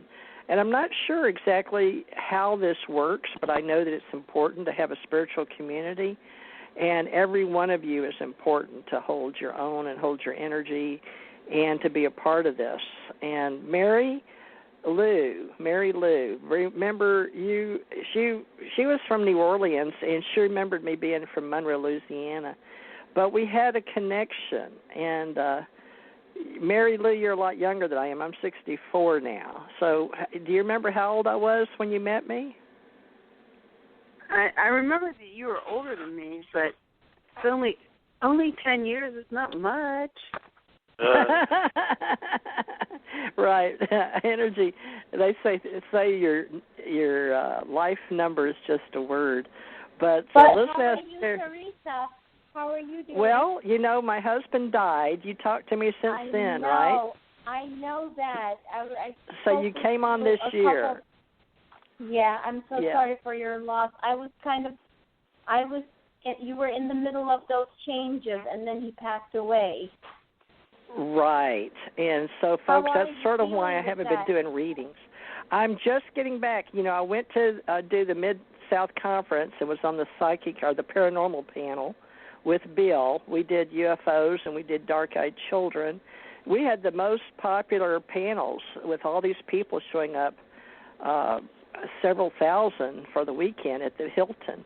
And so we had a very good panel, a very popular panel, so I hope everybody will try to make it to the Mid-South Conference in March of 2017. So put it on your calendar to meet us in Memphis, and we'll run around together and have hot dogs or something. That was funny, the Hilton provided us hot dogs, but we had a good time, and I'm just getting back to... I haven't done my readings yet, so have I, Bill? I don't believe since we've come back, have we? Since Tom's passed. Have I done readings? I don't think. I think I've tried. I don't remember, folks. I don't think. I just think I haven't built up good energy yet, Mary Lou. It's that's one of those things where I'm coming back and I'm bringing the Ace Metaphysical Institute back into the mainstream again, and emotionally, mentally, physically, and spiritually to work, and I announced it again tonight, and now Bill's here, and he's my lifeline support for anchoring. Mary Lou, you're back. Anna's back, and Sherry's new, but Sherry, I feel like you're going to be a part of our Great Awakening Universal Plan for Truth here, and it takes everybody that has an overall purpose and objective, and you've been balancing and working with energy. And different people have different procedures and practices. And I'd prefer to concentrate and focus on the tarot. That's my little claim to fame, is I enjoy using that to unfold energy from the Akashic field with others. And Bill's been doing artwork. His specialty is fractal art. And, of course, he does speak. He's very good speaking. And how's your book club coming, Bill? He has a book club. In the writers group. Good? Yeah. Writers group, excuse me, writers. Okay. Is that going good? Yeah, we've got a new guy that's been coming along the last couple of meetings that, and it's all in all, I think the group shows some promise. We still got a lot of growing to do. We're just beginning, so we're kind of a small group, but that's okay. Sometimes you can get a lot done with a small number of people. But right. we do writing exercises, and we meet at the local Barnes & Noble. And like I say, we do exercises and just talk about our writing and talk about techniques and ways to practice and things to do, that kind of stuff. There's one of the things I think a lot of folks who aspire to be writers, that a lot of folks that I keep hearing them say, yeah, one of these days I'm going to write that book, or or whatever. It's my answer to that is, don't just say you're going to do it someday. Just start doing it. Just do it. What was it? One of those. Write every day. Writers write every day, and folks, that's an important part. Is writing who you are. Is it Nike or one of those shoe companies that had that slogan? Just do it. Was it Nike or Adidas? I don't know if it was. It may have been. It was. Was it Nike? Anybody? Do you remember? Yeah, I don't recall what company it is. It doesn't matter really in this context. It's just do it. I agree. Just do it. Stop talking about doing it and just do it. Just start doing whatever the subject comes. Just start writing and get it done. But it helps if you just start. Same thing here, metaphysically speaking, is just start and be a part of us. You want to know how to do it. It depends on what you're working on. It could be your energy of any level. We work together to develop your innate abilities, but I want to help others to work. We have auric sights. We have chakra balancing. That's a good place to start energy. And traveling, we have so many different levels. A lot of our people come from the Edgar Cayce Institute. They just want a place to come and connect. And we anchor the energy here, folks, with writing books, talking on the radio, sharing our near-death experiences, our past life experiences. We have Alien ET, Alien Contact Group. We study UFOs, ETs, having experiences. We're always talking about deja vu and our sixth sense and how to learn about universal energies, how we work together. Some people want to learn to channel their higher selves, some don't. Some want to learn how to do automatic writing. Oh, my gosh, we've got so many things that we do. We send you, if you have the time to go to Hawaii, Janet Care Lesson, Dr. Lesson has a Ph.D. in anthropology and psychology, and they have the Tantra Temple where they help you, and they help classes of people and couples. And then Bill and I talk about dreams a lot, our unfinished business here, predictions, insights of the future. And now we don't have an astrologer, so if anybody knows someone that wants to be in our group, they could write about that, or we could connect their links. But if you have different groups, Bill, promoting Dr. Gilbert and his Vesica Institute, they do sacred geometry, and then you can go be certified from North Carolina, go to Canada, and you have to go through their master teaching on sacred geometry. But, if you're interested in doing or just having readings, still you can come on one of the nights. Ascension Psychic should probably be Wednesday night for the psychics, but I'm not sure yet. Bill, you go to choir practice on Wednesdays, but there's other... This summer we'll be taking a break, so I'm not sure just when. It may, in fact, be starting next month that we're going to be taking a break for a while from choir practice. So during the summer, I'll be able to do Wednesday nights. Okay. Well, folks, if you're a life path person and you're studying healing methods or the art of Reiki or other healing methods, Sherry, do you have anything you particularly want to be known for, or are you just generic metaphysics? You're into all of it when you come? I'm still finding out what the story's going to be, and it's still being written. And so I know I'm a healer. That's about do you have any tools? Do you use Do you use stones or magnets or tuning forks or tuning bowls or just art of Reiki right now? Body scanning. I do body scanning, but I read, and so I'm I guess, clairticent or whatever. I get the clear knowing. And so yes. I invite my guides and all my ascended masters to assist me on my healing because I'm just the channel. I never, when I say I'm a healer, I'm a channel is probably a better word for that. And it's whatever is meant to be for the soul in front of me at the time. And that could be tarot. It could be pendulum. You can do tarot too? Yeah. And like I said, I'm just so used to reading energy that to me, I forget that people use those tools. It's all the same to me. I'm reading energy.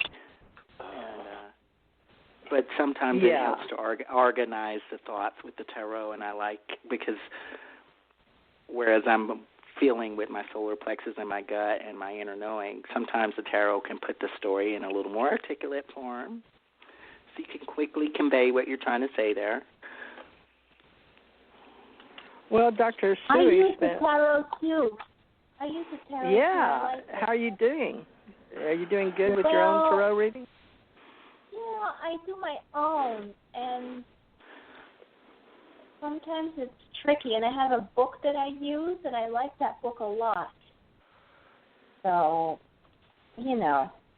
Well, we're all about self-healing, folks, and if you're about your own self-help, there's various techniques, tools, and you can be a practitioner.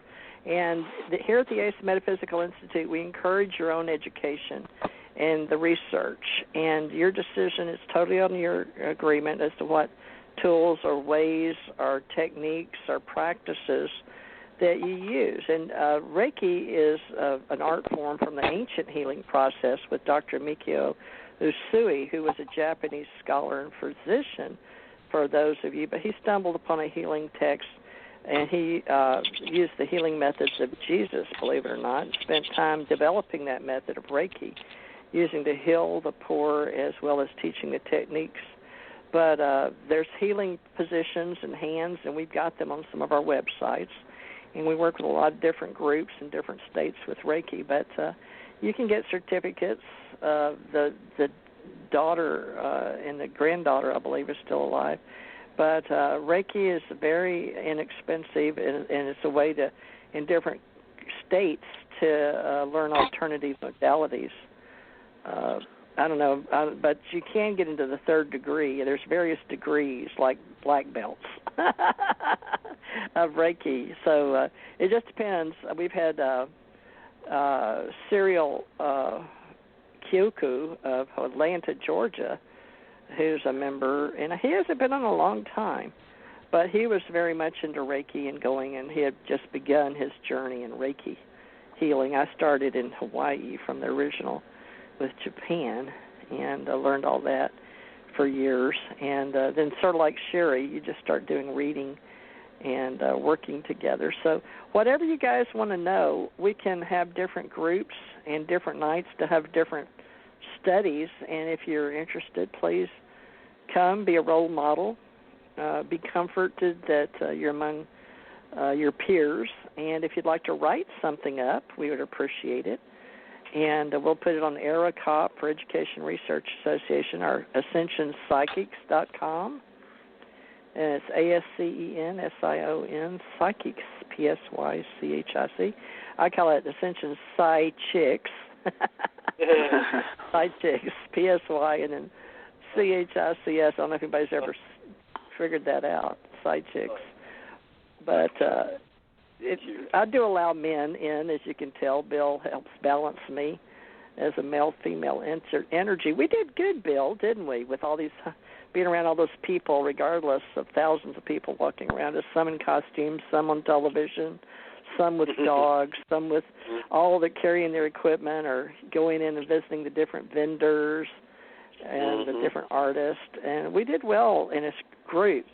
And now, Anna, you live in New York, which is a huge crowded area. Are you among those people on a regular basis on the street? Why would I be on the street? Well, walking. Whenever I see New York, and when I've been there, Depends I had an on office the area. on 7th Street. Well, it depends on the area. Some areas are very crowded. Yes. So you don't have to do that? I do. Sometimes I walk in the crowded area. Right. Yeah, that's what I meant, because a crowd, how you I haven't had to do that in a long time, folks. I went to Chicago recently and was driving, and I got a little weird feeling because I hadn't been in a big city like Chicago in a long time. I was fine, except that the rain and my windshield wiper quit and broke. That was interesting, to be in the rain and have these big 18-wheelers going next to me. But energy is important, and to understand it all the time. And you may want to be prepared. And this metaphysical group, I want you guys to really get used to helping each other, remind each other to be excellent at being prepared. Because I wasn't. I just took off for Chicago in a car. Just 8 hours away, just take off and go, like I did with you, Bill, just take off from Memphis, and you just really need to make sure you're prepared, and psychically, mentally, emotionally, spiritually, physically, for sure. But I had a really good time, and there's a connection. I was in the Boy Scouts when I was growing up, and that was our motto. Be prepared. Be prepared.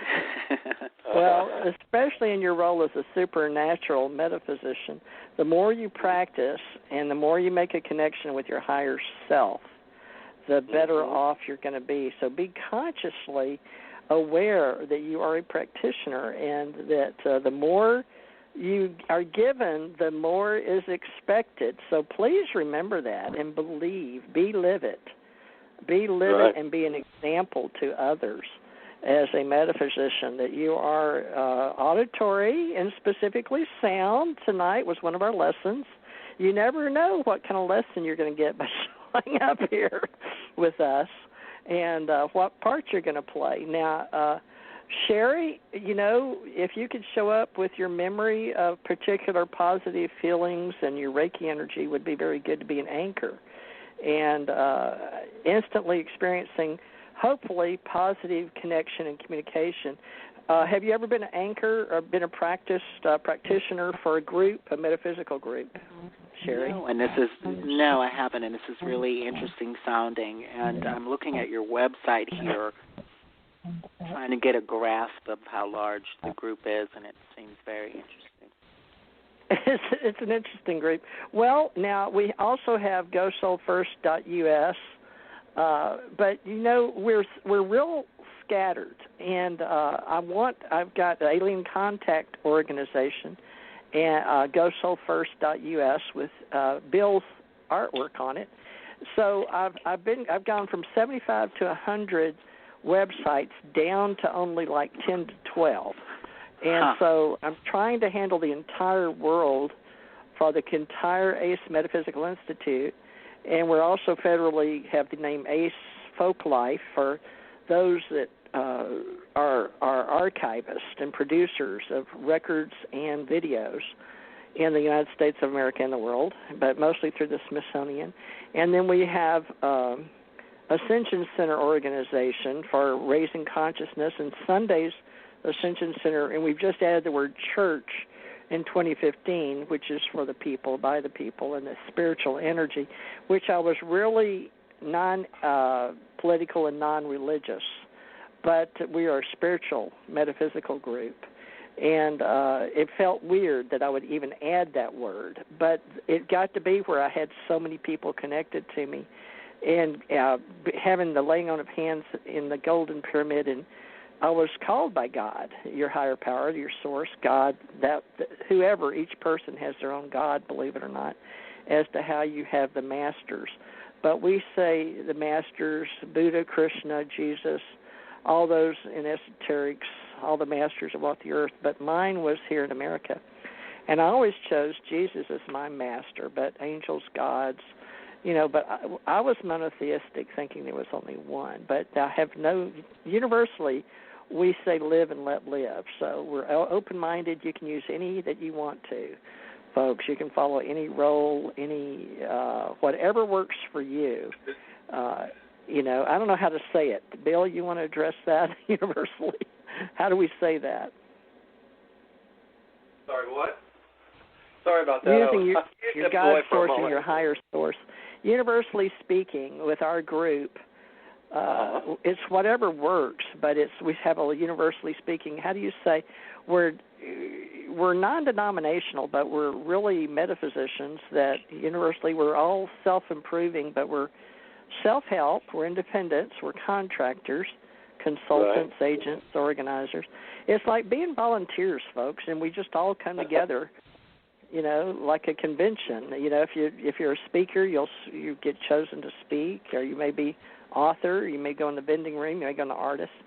But once a year, we're going to come together and hopefully meet each other, and then we vote on officers. But right now, I just posted them.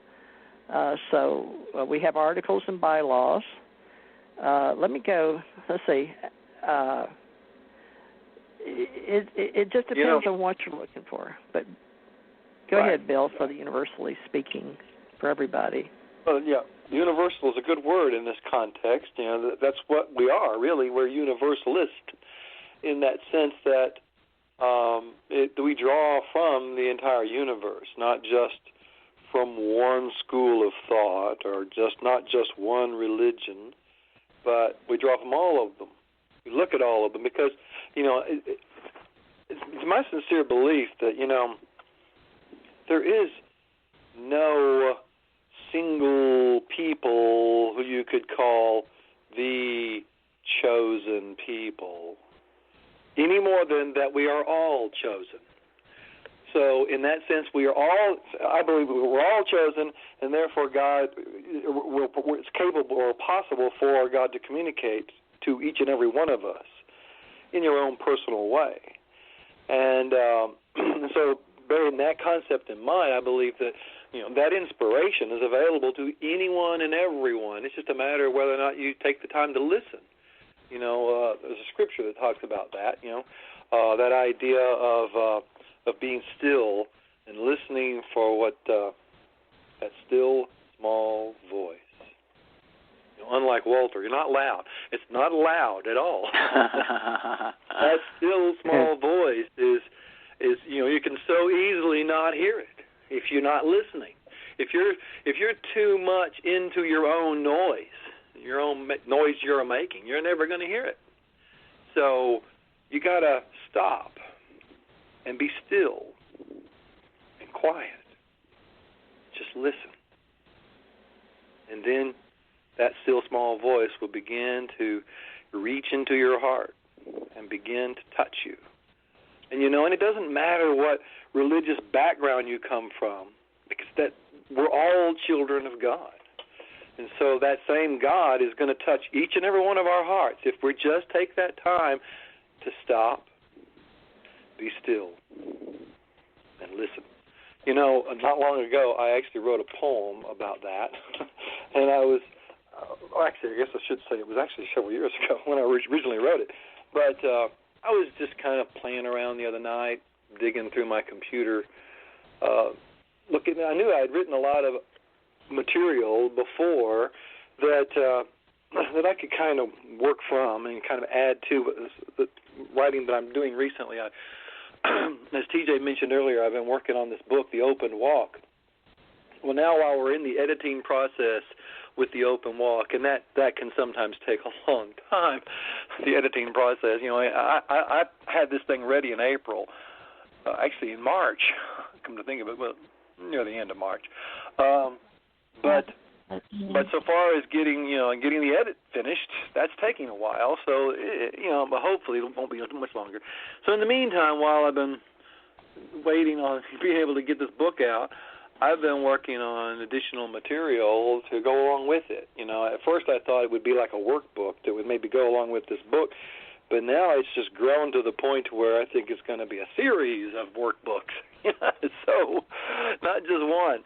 I don't know how many yet, but as the Spirit moves me and I write more and more materials, I'm sure I will eventually get to the point where I'll be starting putting these workbooks out too. So it's a lot of material about spirituality, and I really do believe that we live in an age right now where this is not necessarily a familiar term, syncretism. those who've heard of it will know what I'm talking about. But in case you don't know, syncretism is simply put where you're looking at all these different schools of thought and different religions and different philosophies and even different theories in science, and you find the ways that these things kind of dovetail with one another. So you can take a concept like karma from the East, and then you take a concept from Western philosophy, or at least from Western traditions of Christianity, this idea they call that which you sow, so shall you reap. It's basically the same idea, karma and this sowing and reaping, and also what scientists call cause and effect, or causality. All of that's describing the same thing, but with different words and from different cultures. But it is essentially describing the same thing. So when you find that way of blending the different ideas from all these different philosophies, of saying, okay, this is the same idea, but now here's another idea that's totally different, but it doesn't contradict necessarily this other idea than this other religion over here, so maybe they can kind of be blended together, and ultimately we see throughout history this has been done over and over and over again, different wisdom teachers finding the ways of blending these various ideas from different schools of thought and bringing it together in this kind of synchronizing it in a way. That's what syncretism is bringing it together and finding the blend. And it doesn't mean that you can necessarily mix every concept from every religion together, because some of them are mutually exclusive. Some of them really are contradictory. But so what you do is you look for the commonalities. You look for the common points. And then you go from there. And you find also the things that it's like, okay, our spiritual realm, the reality that we all live in, whatever it is extremely complex. It's not a thing that just you can figure out overnight. It takes a while. So since it is sort of complex, it seems to me that some people, you might say, have kind of specialized in one area, while others have specialized in some other area in terms of what these different wisdom teachers have taught us in the past. So you can find kernels of truth in all the religions of the world, and you can also find falsehood in all the religions of the world. They're all mixed together. And our challenge is to somehow be able to sort it all out and figure out which is which, and get a hold of those little kernels of truth from all these different belief systems and bring it together in some sort of synchronized way. And so that's why I'm all about this whole syncretism concept, because that's what I'm trying to do, and that's what I'm trying to do with all the stuff that I'm writing, is to figure out at least a way of looking at this. And when I say a way of looking at this, I'm saying that it's not just the way, and that's part of the mistake a lot of people make, is when you're trying to find the way, as if to suggest that it's the only way, but there isn't just one way that is the only way. Instead, all these different paths. Okay, imagine that our goal is the peak of a mountain, and I'm on the west side, TJ's on the east side, and somebody else is over here on the north, and maybe Sherry's on the south. But are we going to take the same path to get up to the top of that mountain? No, we're going to each take different paths, aren't we? Each of us will take our own path, but where do those paths lead? They all lead to the same place, ultimately, the top of that mountain. So that's the challenge, is to find the ways to see how this culture over here had this path, this other culture had this way of doing it, another one had another way of doing it, and we can kind of look at all these different ways, and each of us find our own way. And part of the concept that I'm dealing with in these books that I'm writing now is a new terminology with syncretism, I'm calling it personalized syncretism. The idea being that each and every one of us have our own individual way, our own individual personalized way of bringing it all together into our minds. I got to interrupt you, Bill. We're fixing to reach the end of the show, folks. For those of y'all that want to understand what we're doing here, we're just coming back online, getting ready to do this weekly, and we want to invite everybody.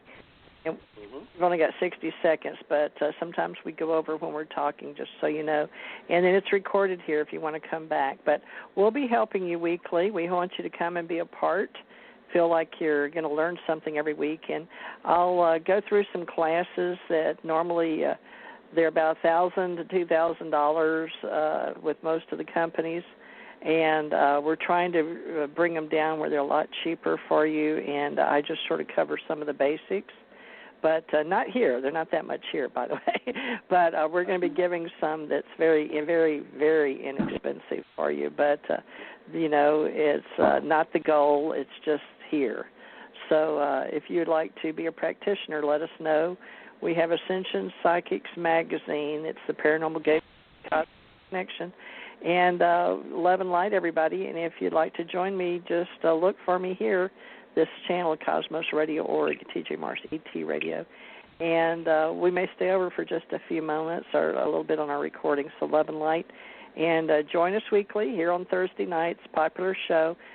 Join us Saturday, Sunday, and come back and hear what we're talking about and be a part when it's Thursday nights, panel night. So if you want to come and show up, it'd be great. All right. Well, I lost Mary Lou, so Mary, apologize for that. Or she dropped off again, or she was going to hit a button to talk again, I guess. But thank you, John, Bill, everybody, for joining us, Mary Lou and Sherry. We can have you, everybody, if you want to join AscensionCenterChurch.org. There, the articles and bylaws are out there. You can read it. If you want to go to their association, a group, a church in your area, whatever it is that you're called to do, listen to your higher guide and your spirit for uplifting humankind. We're a spiritual and education group, and find your spot and get to know us. And it's all about fellowship and how you fit in with our organizations, and we have different ones. So look at AscensionCenterChurch.org. Look at AscensionPsychics.com. We have GoalSoulFirst.us, and we've got, of course, mine is TJ Morris, ACIR.com, and I'll come back and do some readings if you just want to have some tarot readings. And we'll get to know Sherry, too, with her degree and where she fits in. But, Sherry, think about being an anchor. And, people that are anchors, they show up and they do their part. So no matter what, other people know they can count on them, folks. And right. John Drockton's been an anchor for me for years. Instantly, you can experience the more you come and practice, the more you learn. But you also learn that people appreciate you being conscious. And sometimes people just have to show up for the universe. So people that anchor, sometimes they're auditory. Sometimes they just are using their senses, and it's a positive feeling you have about being around them. They have special places in the universe. And, angels have special places, messengers do, and light workers do. And a lot of the light workers will be around you, and you don't even know they're doing what they're doing, but they're doing it. And they have good positive energy. So we'll go into all that, and we'll help you find your place. So, Sherry, I hope you feel comfortable. And we had an interesting night, so we know sometimes when people show up, I got to hit like Sherry did. I think they were just traveling in teams. Sherry, are you familiar with Blog Talk? Have you been on Blog Talk before? I have a little show on, yeah. What's your show? It's Sherry, the Mystical Goddess show on Sundays at 4. And I do the same thing. I talk about some topics, but usually the energy kind of dictates the show. And I like it that way. That's fine with me.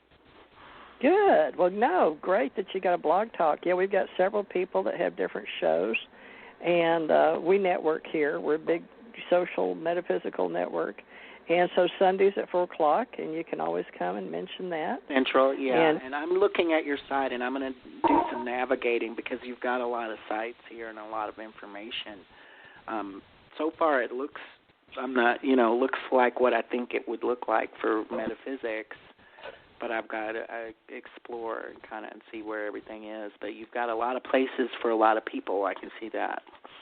Okay, well, Ace Metaphysical Institute, like we don't have one name, and I'm not sure why that is yet. I don't know. Bill, why have, in 4 years, we've got Alien Contact Org, and we've had Ascension Center, and then we have the Ascension Psychics, and we have Ascension Center Church. But what it is we started with one. I did have the original AscensionCenter.com in the United States of America, in the world. And I let it get away from me, and then I had other groups. So we've got Ascension Center Network, AscensionCenter.net network over in Hawaii. But through the years, it doesn't matter anymore whether you've got .com, .ca, .anything. Is having a presence. And people are using mostly social media, Facebook now, groups on Facebook, and they don't, if you're going to have a business, you need a website and social media. And a lot of the PhDs may have their classes online, but they don't, some of them don't even want to do their Facebook pages. They don't post or anything. So these are things we all need to think about, is how are we going to have our cyberspace presence. And Sherry's got her own radio show on Sundays at 4 o'clock, so that's good. You just do one a week or what, Sherry? That one's got the producer on it, and I have my own little station where sometimes I'll just go on and do a 30-minute reading show here or there. Yeah. Because somebody needs to talk, and sometimes I'll feel that, and I'll go on and pick up, and sure enough, there'll be people. And but like I said, I'm finding my niche, and I've got other things going on, like we all do. Yeah.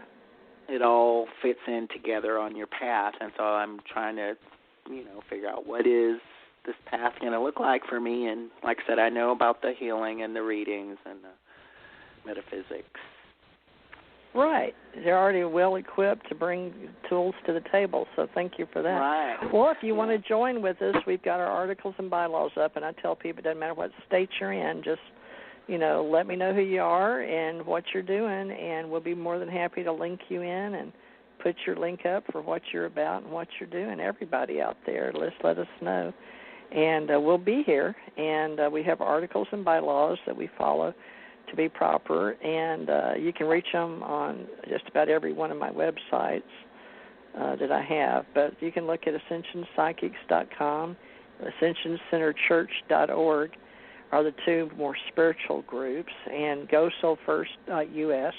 And Bill, have you been posting any articles lately? If you're a writer, folks, you can be known for a syndicated columnist and writing on certain things. If I'm a writer, I have several books. If you're interested, on Amazon.com. Sherry, you may want to go look at some of my books on Amazon. Teresa J. Morris. Anybody else out there? And Bill's working on us some books at the universal level and the open walk and a workbook on that. So if any of you guys are out there, authors, there's so much to do in this life. We want to just get you involved and see what you're good at and see what your gifts are and get you plugged in. And now I've got more time than ever now that my husband's passed. So, Anna, is there anything you want to be known for with our group other than you're doing tarot readings and your herbs?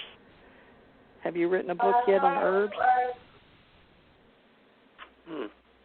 Can you write, Anna? No, I do a lot of different things I don't know right now. I'm trying to pack for tomorrow. What are you going somewhere? Yeah, I have this in between job, and it's at a painting. I'm doing some work along with an artist, and so I'm packing for. I want to take a gym class, paint for 2 hours, take a gym class, and then go back to the site. And the site is on the Upper West Side.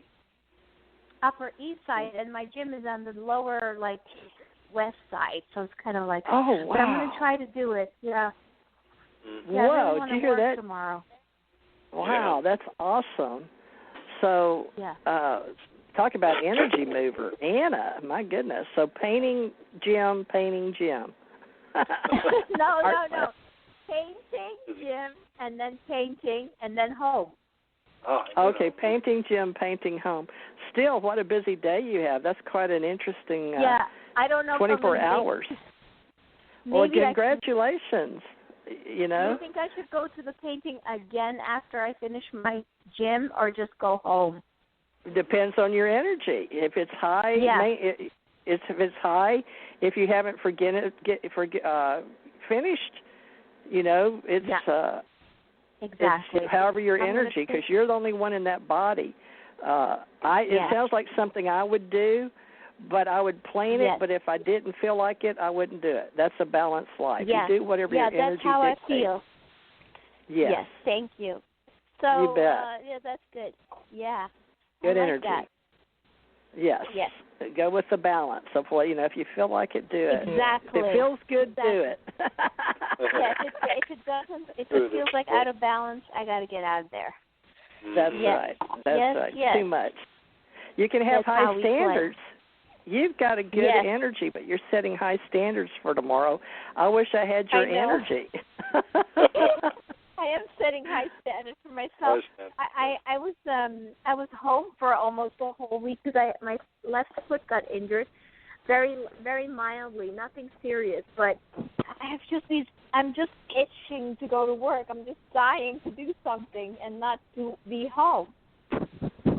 Well, you've got a good day planned to be out, so congratulations for getting that organized. And your job will be there when it's supposed to be there. We all know how all that works. So stay focused on what it is you want. It's very good, folks, to know map your life and plan it. You know, plan.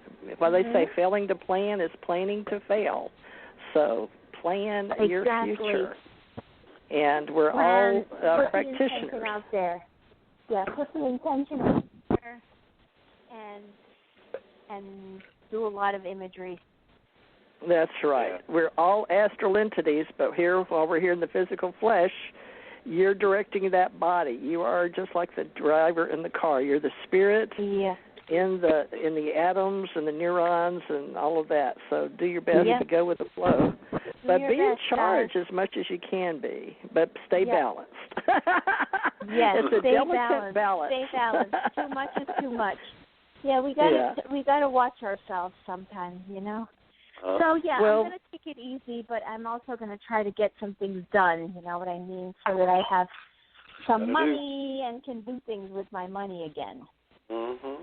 So basically, that's the plan, the master plan. Well, that's the beauty of nature, isn't it? The divine will, and you can work with God, source, and yourself. It's sort of a delicate balance. And also have the universal spirit or the still small voice or the Holy Spirit, whatever you want to call it, that works with you in the universe. So we can all find our answers, but it's always good to have a little support, and we're here for that, folks. We're your support system. Is important. Support is, there's nothing without it. The good foundation has support, doesn't it? Yeah. Well, I'm glad I can be here for you. Like it. I mean, folks, support comes in many different ways. Support comes from God. You know, you ask and you receive. That's the support. And Blog Talk Radio is always available. There's a downpouring of energy. Yeah. The natural law. We're happy with Blog Talk. I'm very happy. It stimulates my mind. It gives us activities. It can help us with our energy, help us get focused, and yet sometimes gives us things to sleep on and intuitive knowledge, knowledge and information. And I'm just amazed he keeps it going. I don't know what we're going to do when Blog Talk is no longer, so let's not think that. Let's be willing to prepare. Who said that? There's other places. If that happens, there will be somewhere else to go. There's already other ones. there's no gossip out there that that's going to happen even. So even the thought is just like cancel, clear. Feel vibrations of positive energy and experience, but we also want to always remember how life goes. There's ups and downs, but, sometimes you have a stumbling block, but, being a rock in the road, we somehow may stumble, but sometimes we learn to kick it out of the way. So sometimes the best way to do it is to be active and not have any thoughts. But, there's being prepared. So everybody just think of your divine visions and your experiences and how to divine well, how to know what's going to happen and divine well by being prepared, be awake. Yeah. The only thing you can depend on is God. Independable. Life has changed. People think That's life so true. has changed. Change is God.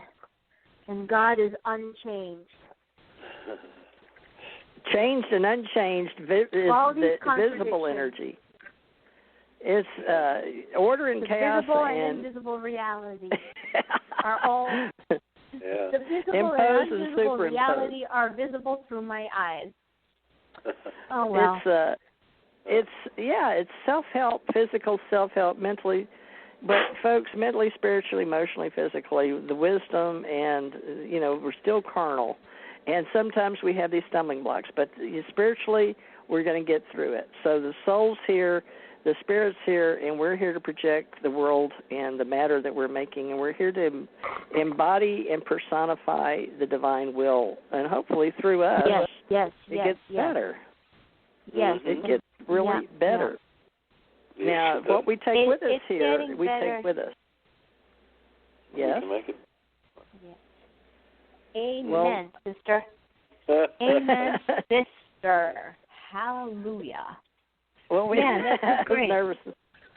Well, working, Anna, have a good day tomorrow, and come back and see us when you can. Check back in. I will catch up. Catch up. Okay. Well, I'll let you know how far I got.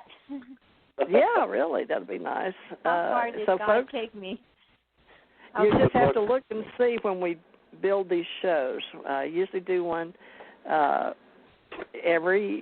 whenever I feel like it, but I've had 7 nights a week, and people, I guess I'm going to do. Can I do 9 o'clock? I'm wondering. Bill, what is it? Is it? I don't know. It just seemed like everybody tuned in at 9, which is 10 o'clock Eastern tonight. I don't know. It Sherry? was normally that way with me. Because I was out and about doing errands. I just didn't get back in time till then.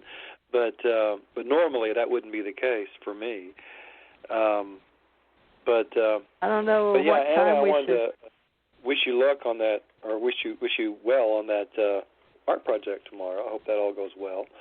And speaking of art, I got you mentioned earlier, TJ, about how that I do a lot with fractal art, and I got an amazing email on my birthday on the 16th, and it was like I was just so thrilled. Well, by happy it. birthday, May 16th.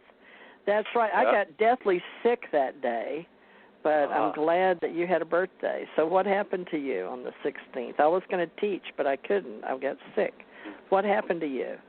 Well, I got this email from a gal named Erica, who is the head of artist relations at a company called Vida.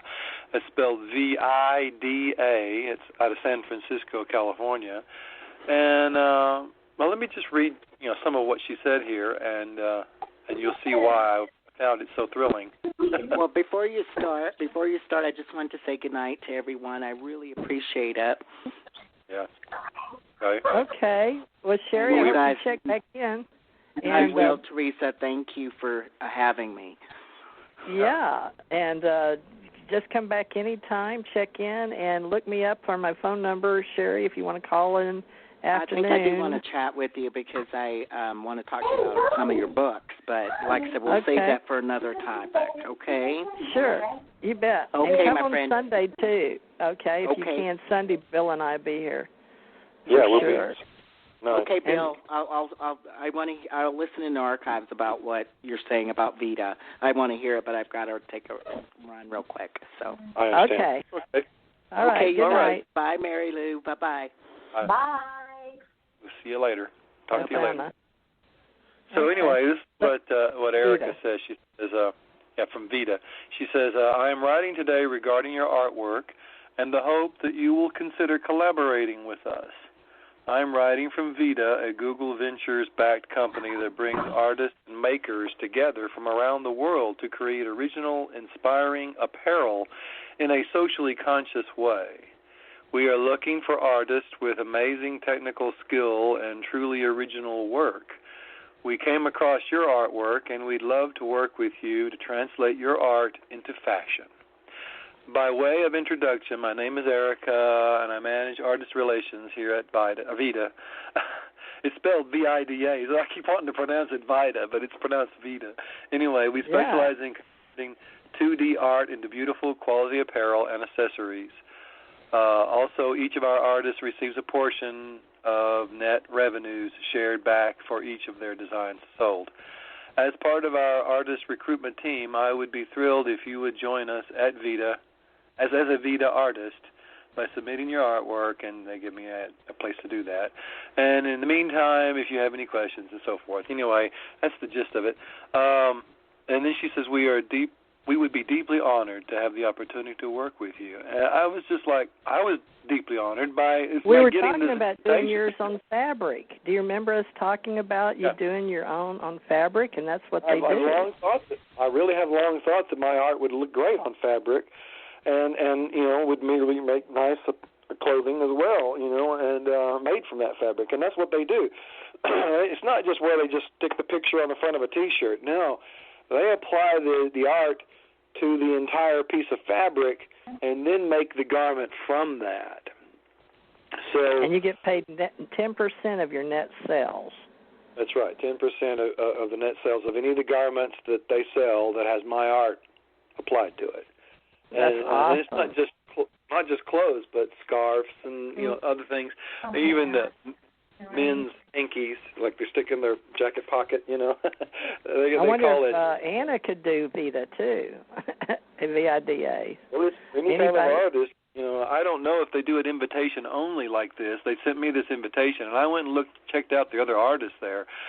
And I got to say, I was almost immediately intimidated because it's like, oh my gosh, the caliber of artists they have. These are some famous people who have stuff in galleries all across the country and, in fact, all over the world. And indeed, there was even one of their artists who has artwork in the White House. And I was like, oh my gosh, I'm feeling out of my league.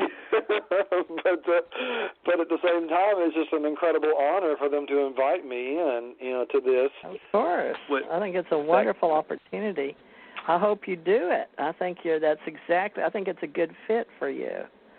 Well, I really do. Good. And they're unlike some of these other places. Like I've worked with Zazzle for several years, in Cafe Press.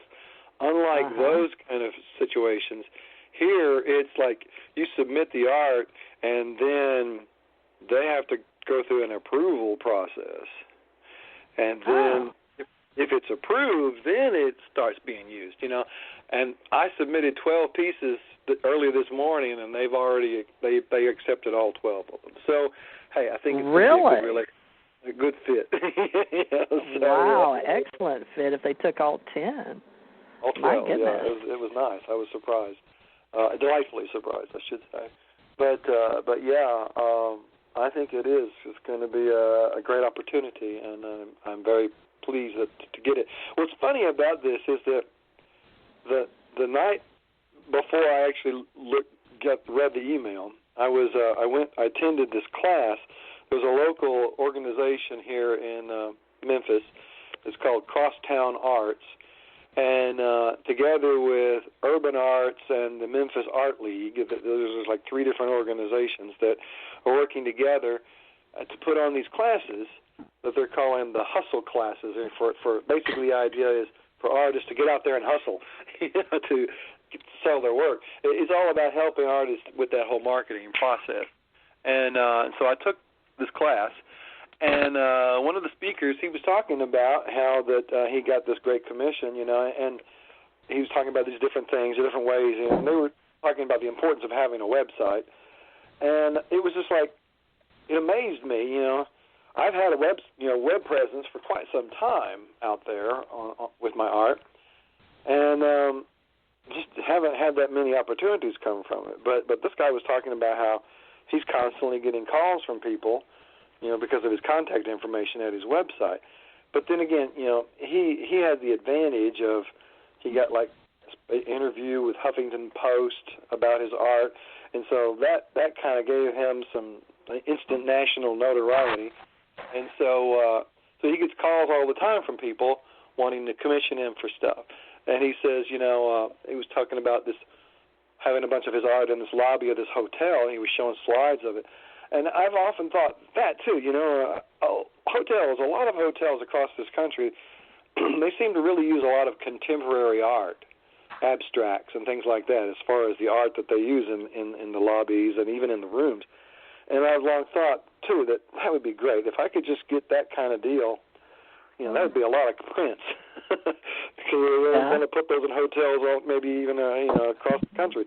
And I thought, well, how do you get that kind of gig, And this guy said, well, they just called him up, And I thought, well, that just seemed hard for me to believe, And then I get home and I get this email. And it's like, oh, so it does happen. You get your stuff out there on the Internet, and eventually people do see it, and if they really like it, then they will contact you. And so I guess it does happen. I just wish it would happen more often, in my case, But, so need to manifest that more often, getting these calls and these emails.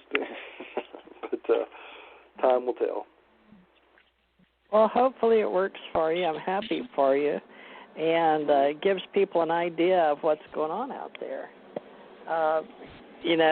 And I've got all mine, but I've got to get it back on camera ready. And I may do some of that because it just sounds exciting. People have different designs, and yours are very beautiful. So good luck with your colors and all that. And you use Photoshop, don't you, or no? Yeah, you do. I process my images and I manipulate them in Photoshop, but I actually produce the images using fractal generators, different ones. I have different fractal generators that I work with. And then in Photoshop, I'll take the image and I'll manipulate it and put it through filters and do layering effects and that kind of stuff to create my own unique abstractions derived from the fractal stuff. So most of the time, it's not just a pure fractal image. It's a fractal that I have manipulated and tweaked, you might say, in my own way. But yeah, sometimes, every now and then, I'll do a render with the fractal generator, and I'll I don't have to do anything more to that. That's perfect as it is, In fact, one of the ones I submitted this morning was one of those. But most of the time, I'll go ahead and tweak it further and do my own thing with it. I like to do that part. For me, it's kind of almost a Zen-like experience as I'm sitting there at the computer and taking that image and manipulating it with these different filters. It becomes very processed. It becomes very Zen-like after a while. So if I sit there, really get into the zone, I might end up producing multiple pieces in one day, just because I get into that kind of groove, and it just flows. And you're right. The stuff, I don't know. It just is so beautiful. And I can't really give myself 100% credit for it. It's almost like there's I don't know what to call it. Sometimes as I'm working with this with these things, it's like stuff emerges just sort of spontaneously out of the process. And so that emergent thing. A pattern might show up that really wasn't even there initially, but as I've been manipulating the image and playing with it, this pattern will suddenly arise, and sometimes those patterns will be like faces. In fact, I did a whole series I call Fractal Faces, because just playing with that idea further and kind of intentionally taking it down that path to see what kind of weird faces I can come up with. And sometimes they can be quite exotic, and sometimes very alien looking, and sometimes they can look like monsters, and then other times they can look very pleasant, So it always varies, and like I say, sometimes it's almost like a synchronicity thing, where that pattern just kind of pops out. But as soon as I recognize that pattern, when I see it, I say, okay, there it is. So I guess that's the eye of the artist is when I can recognize when something comes together in a way that creates a beautiful composition, and then, okay, that's it. Sometimes it takes a lot of exploring. I like to call it that because it's really what it's like when you're working with fractals. It really is. You zoom in and you pan to one side or another.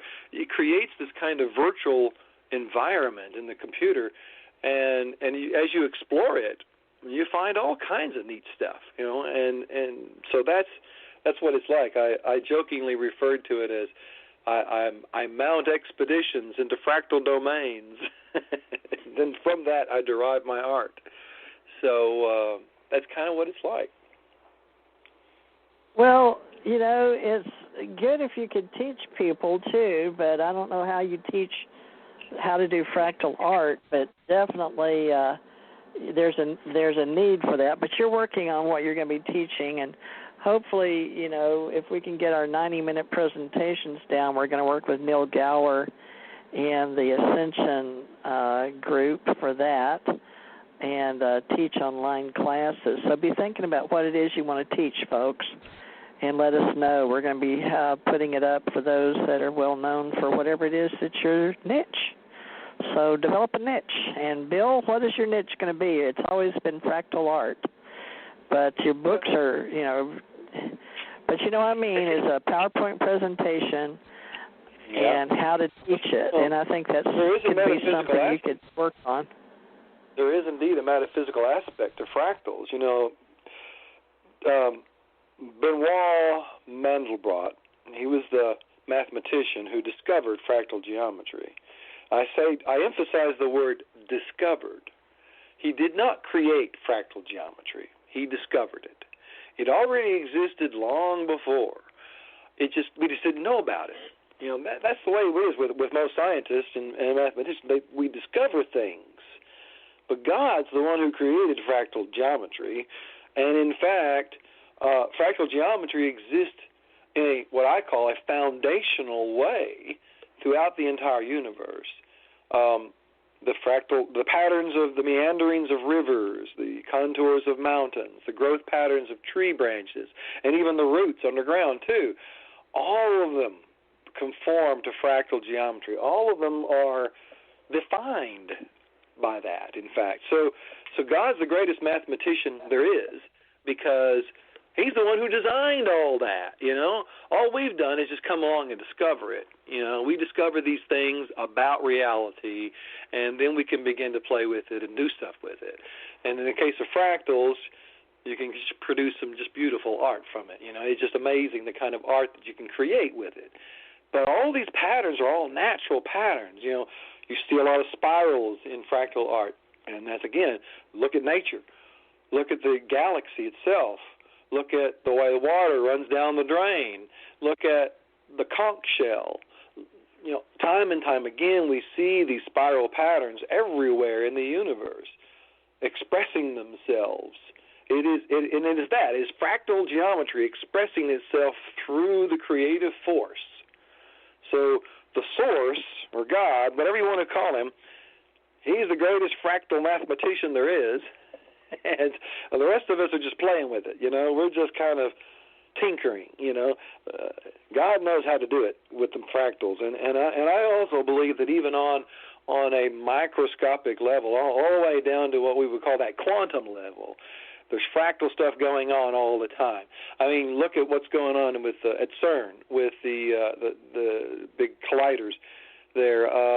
When they collide those particles with one another, the little particles, we don't actually see the particles. What we see are the trails the particles leave behind. And what kind of pattern do those trails take on?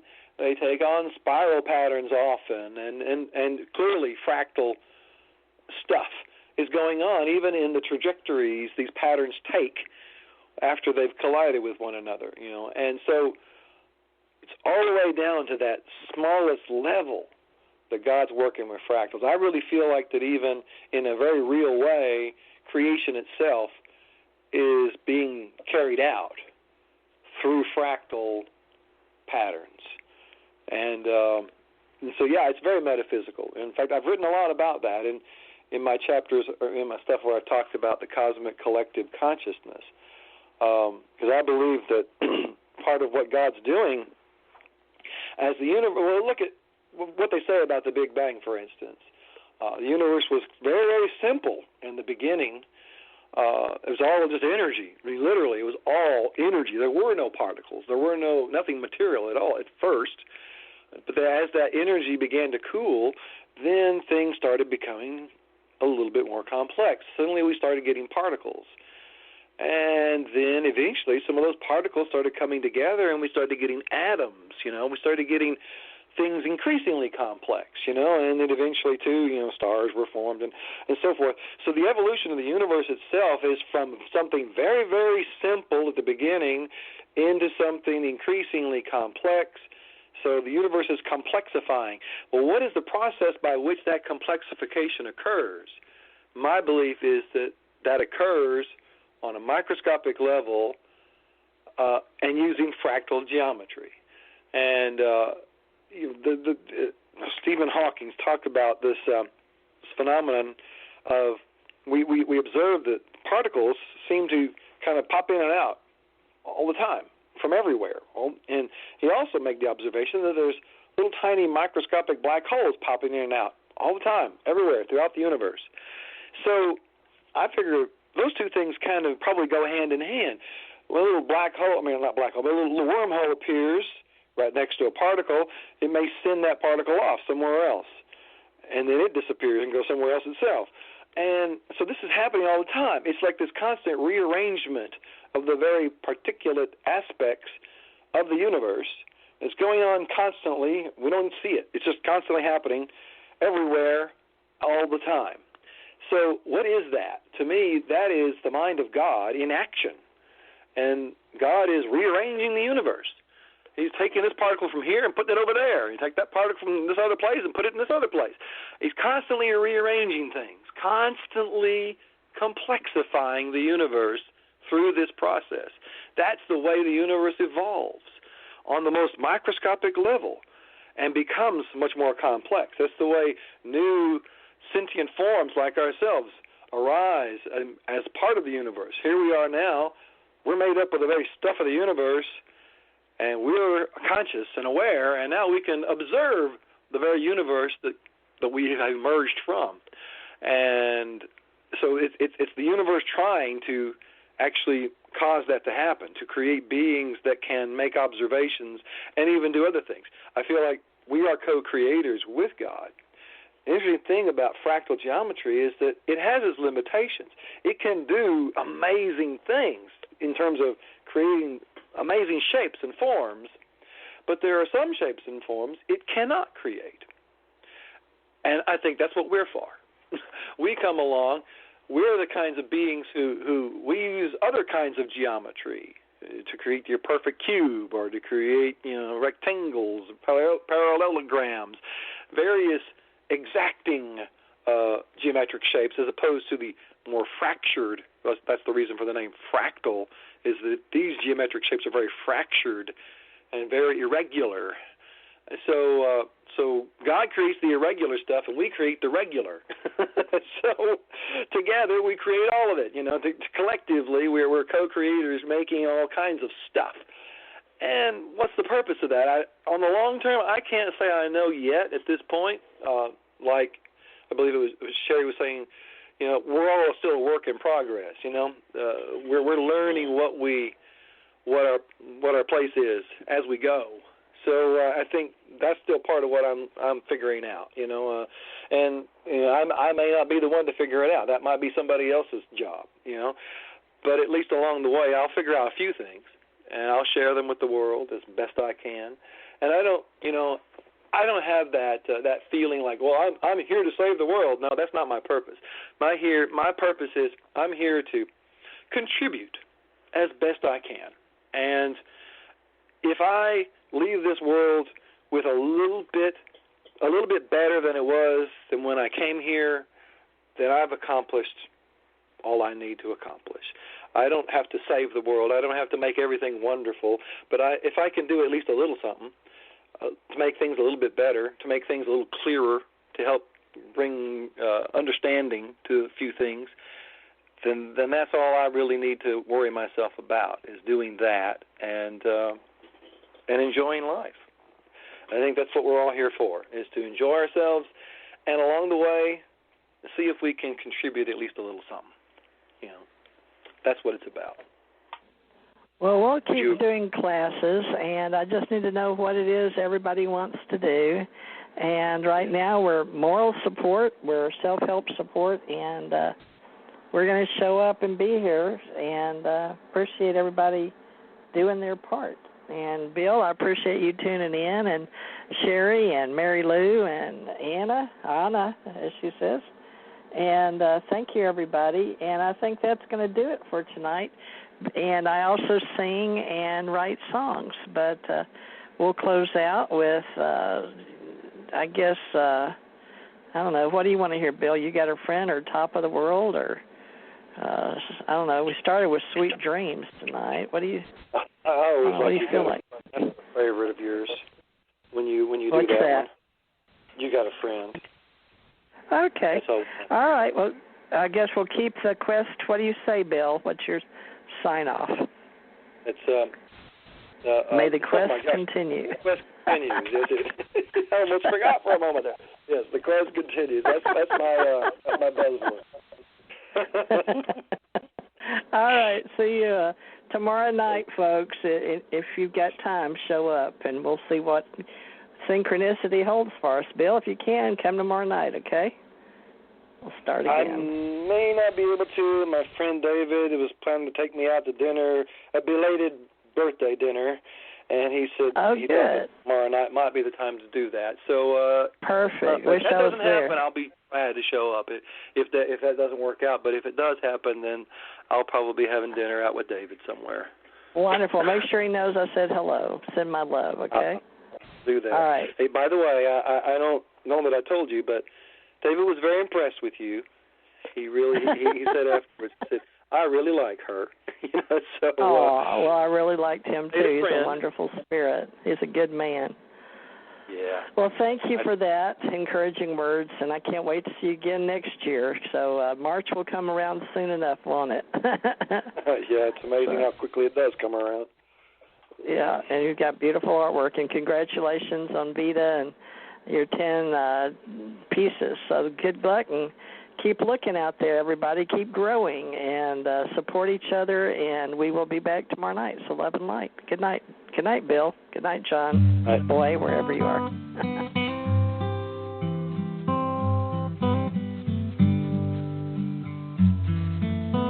When you're down and troubled, and you need some love and care, and nothing's going right. Close your eyes and think of me, and soon I will be there to brighten up even your darkest night. You just call out my name, and you know wherever I am, I'll come running to see you again.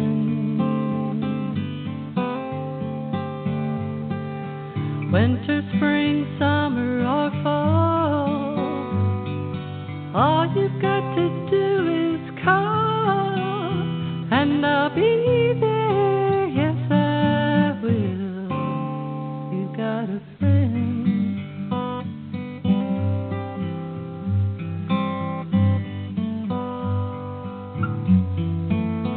If the sky above you grows dark and full of clouds, and that old north wind begins to blow,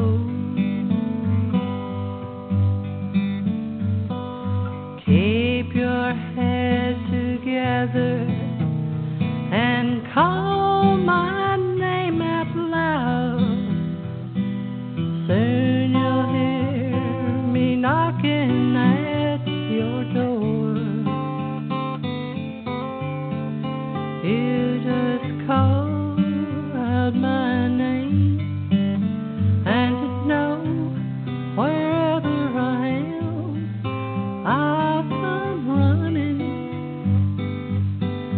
to see you again.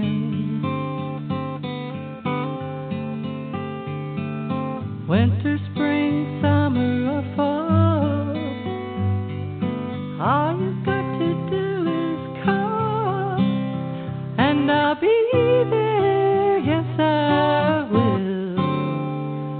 Now ain't it good to know that you've got a friend when people can be so cold? They'll hurt you and desert you, take your soul if you let them, oh, but don't you let them. You just call out my name, and you know wherever I am, I come running to see you again. Winter, spring, summer, or fall, all you've got to do is call, and I'll be there, yes I will. You've got a friend. You've got a friend. You've got a friend.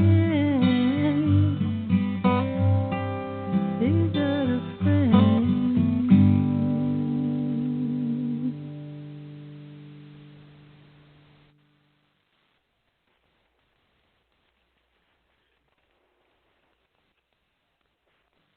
I don't mean to be so uptight, but my heart's been hurt a couple times by a couple guys that didn't treat me right. I ain't gonna lie, ain't gonna lie. Alexa, play Meant to Be. Okay.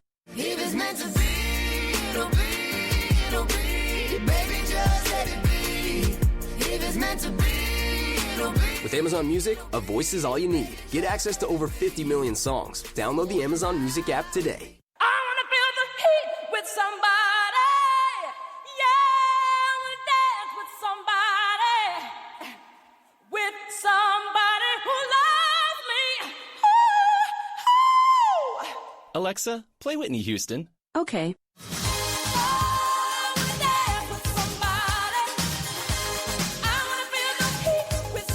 With Amazon Music, a voice is all you need. Get access to over 50 million songs. Download the Amazon Music app today.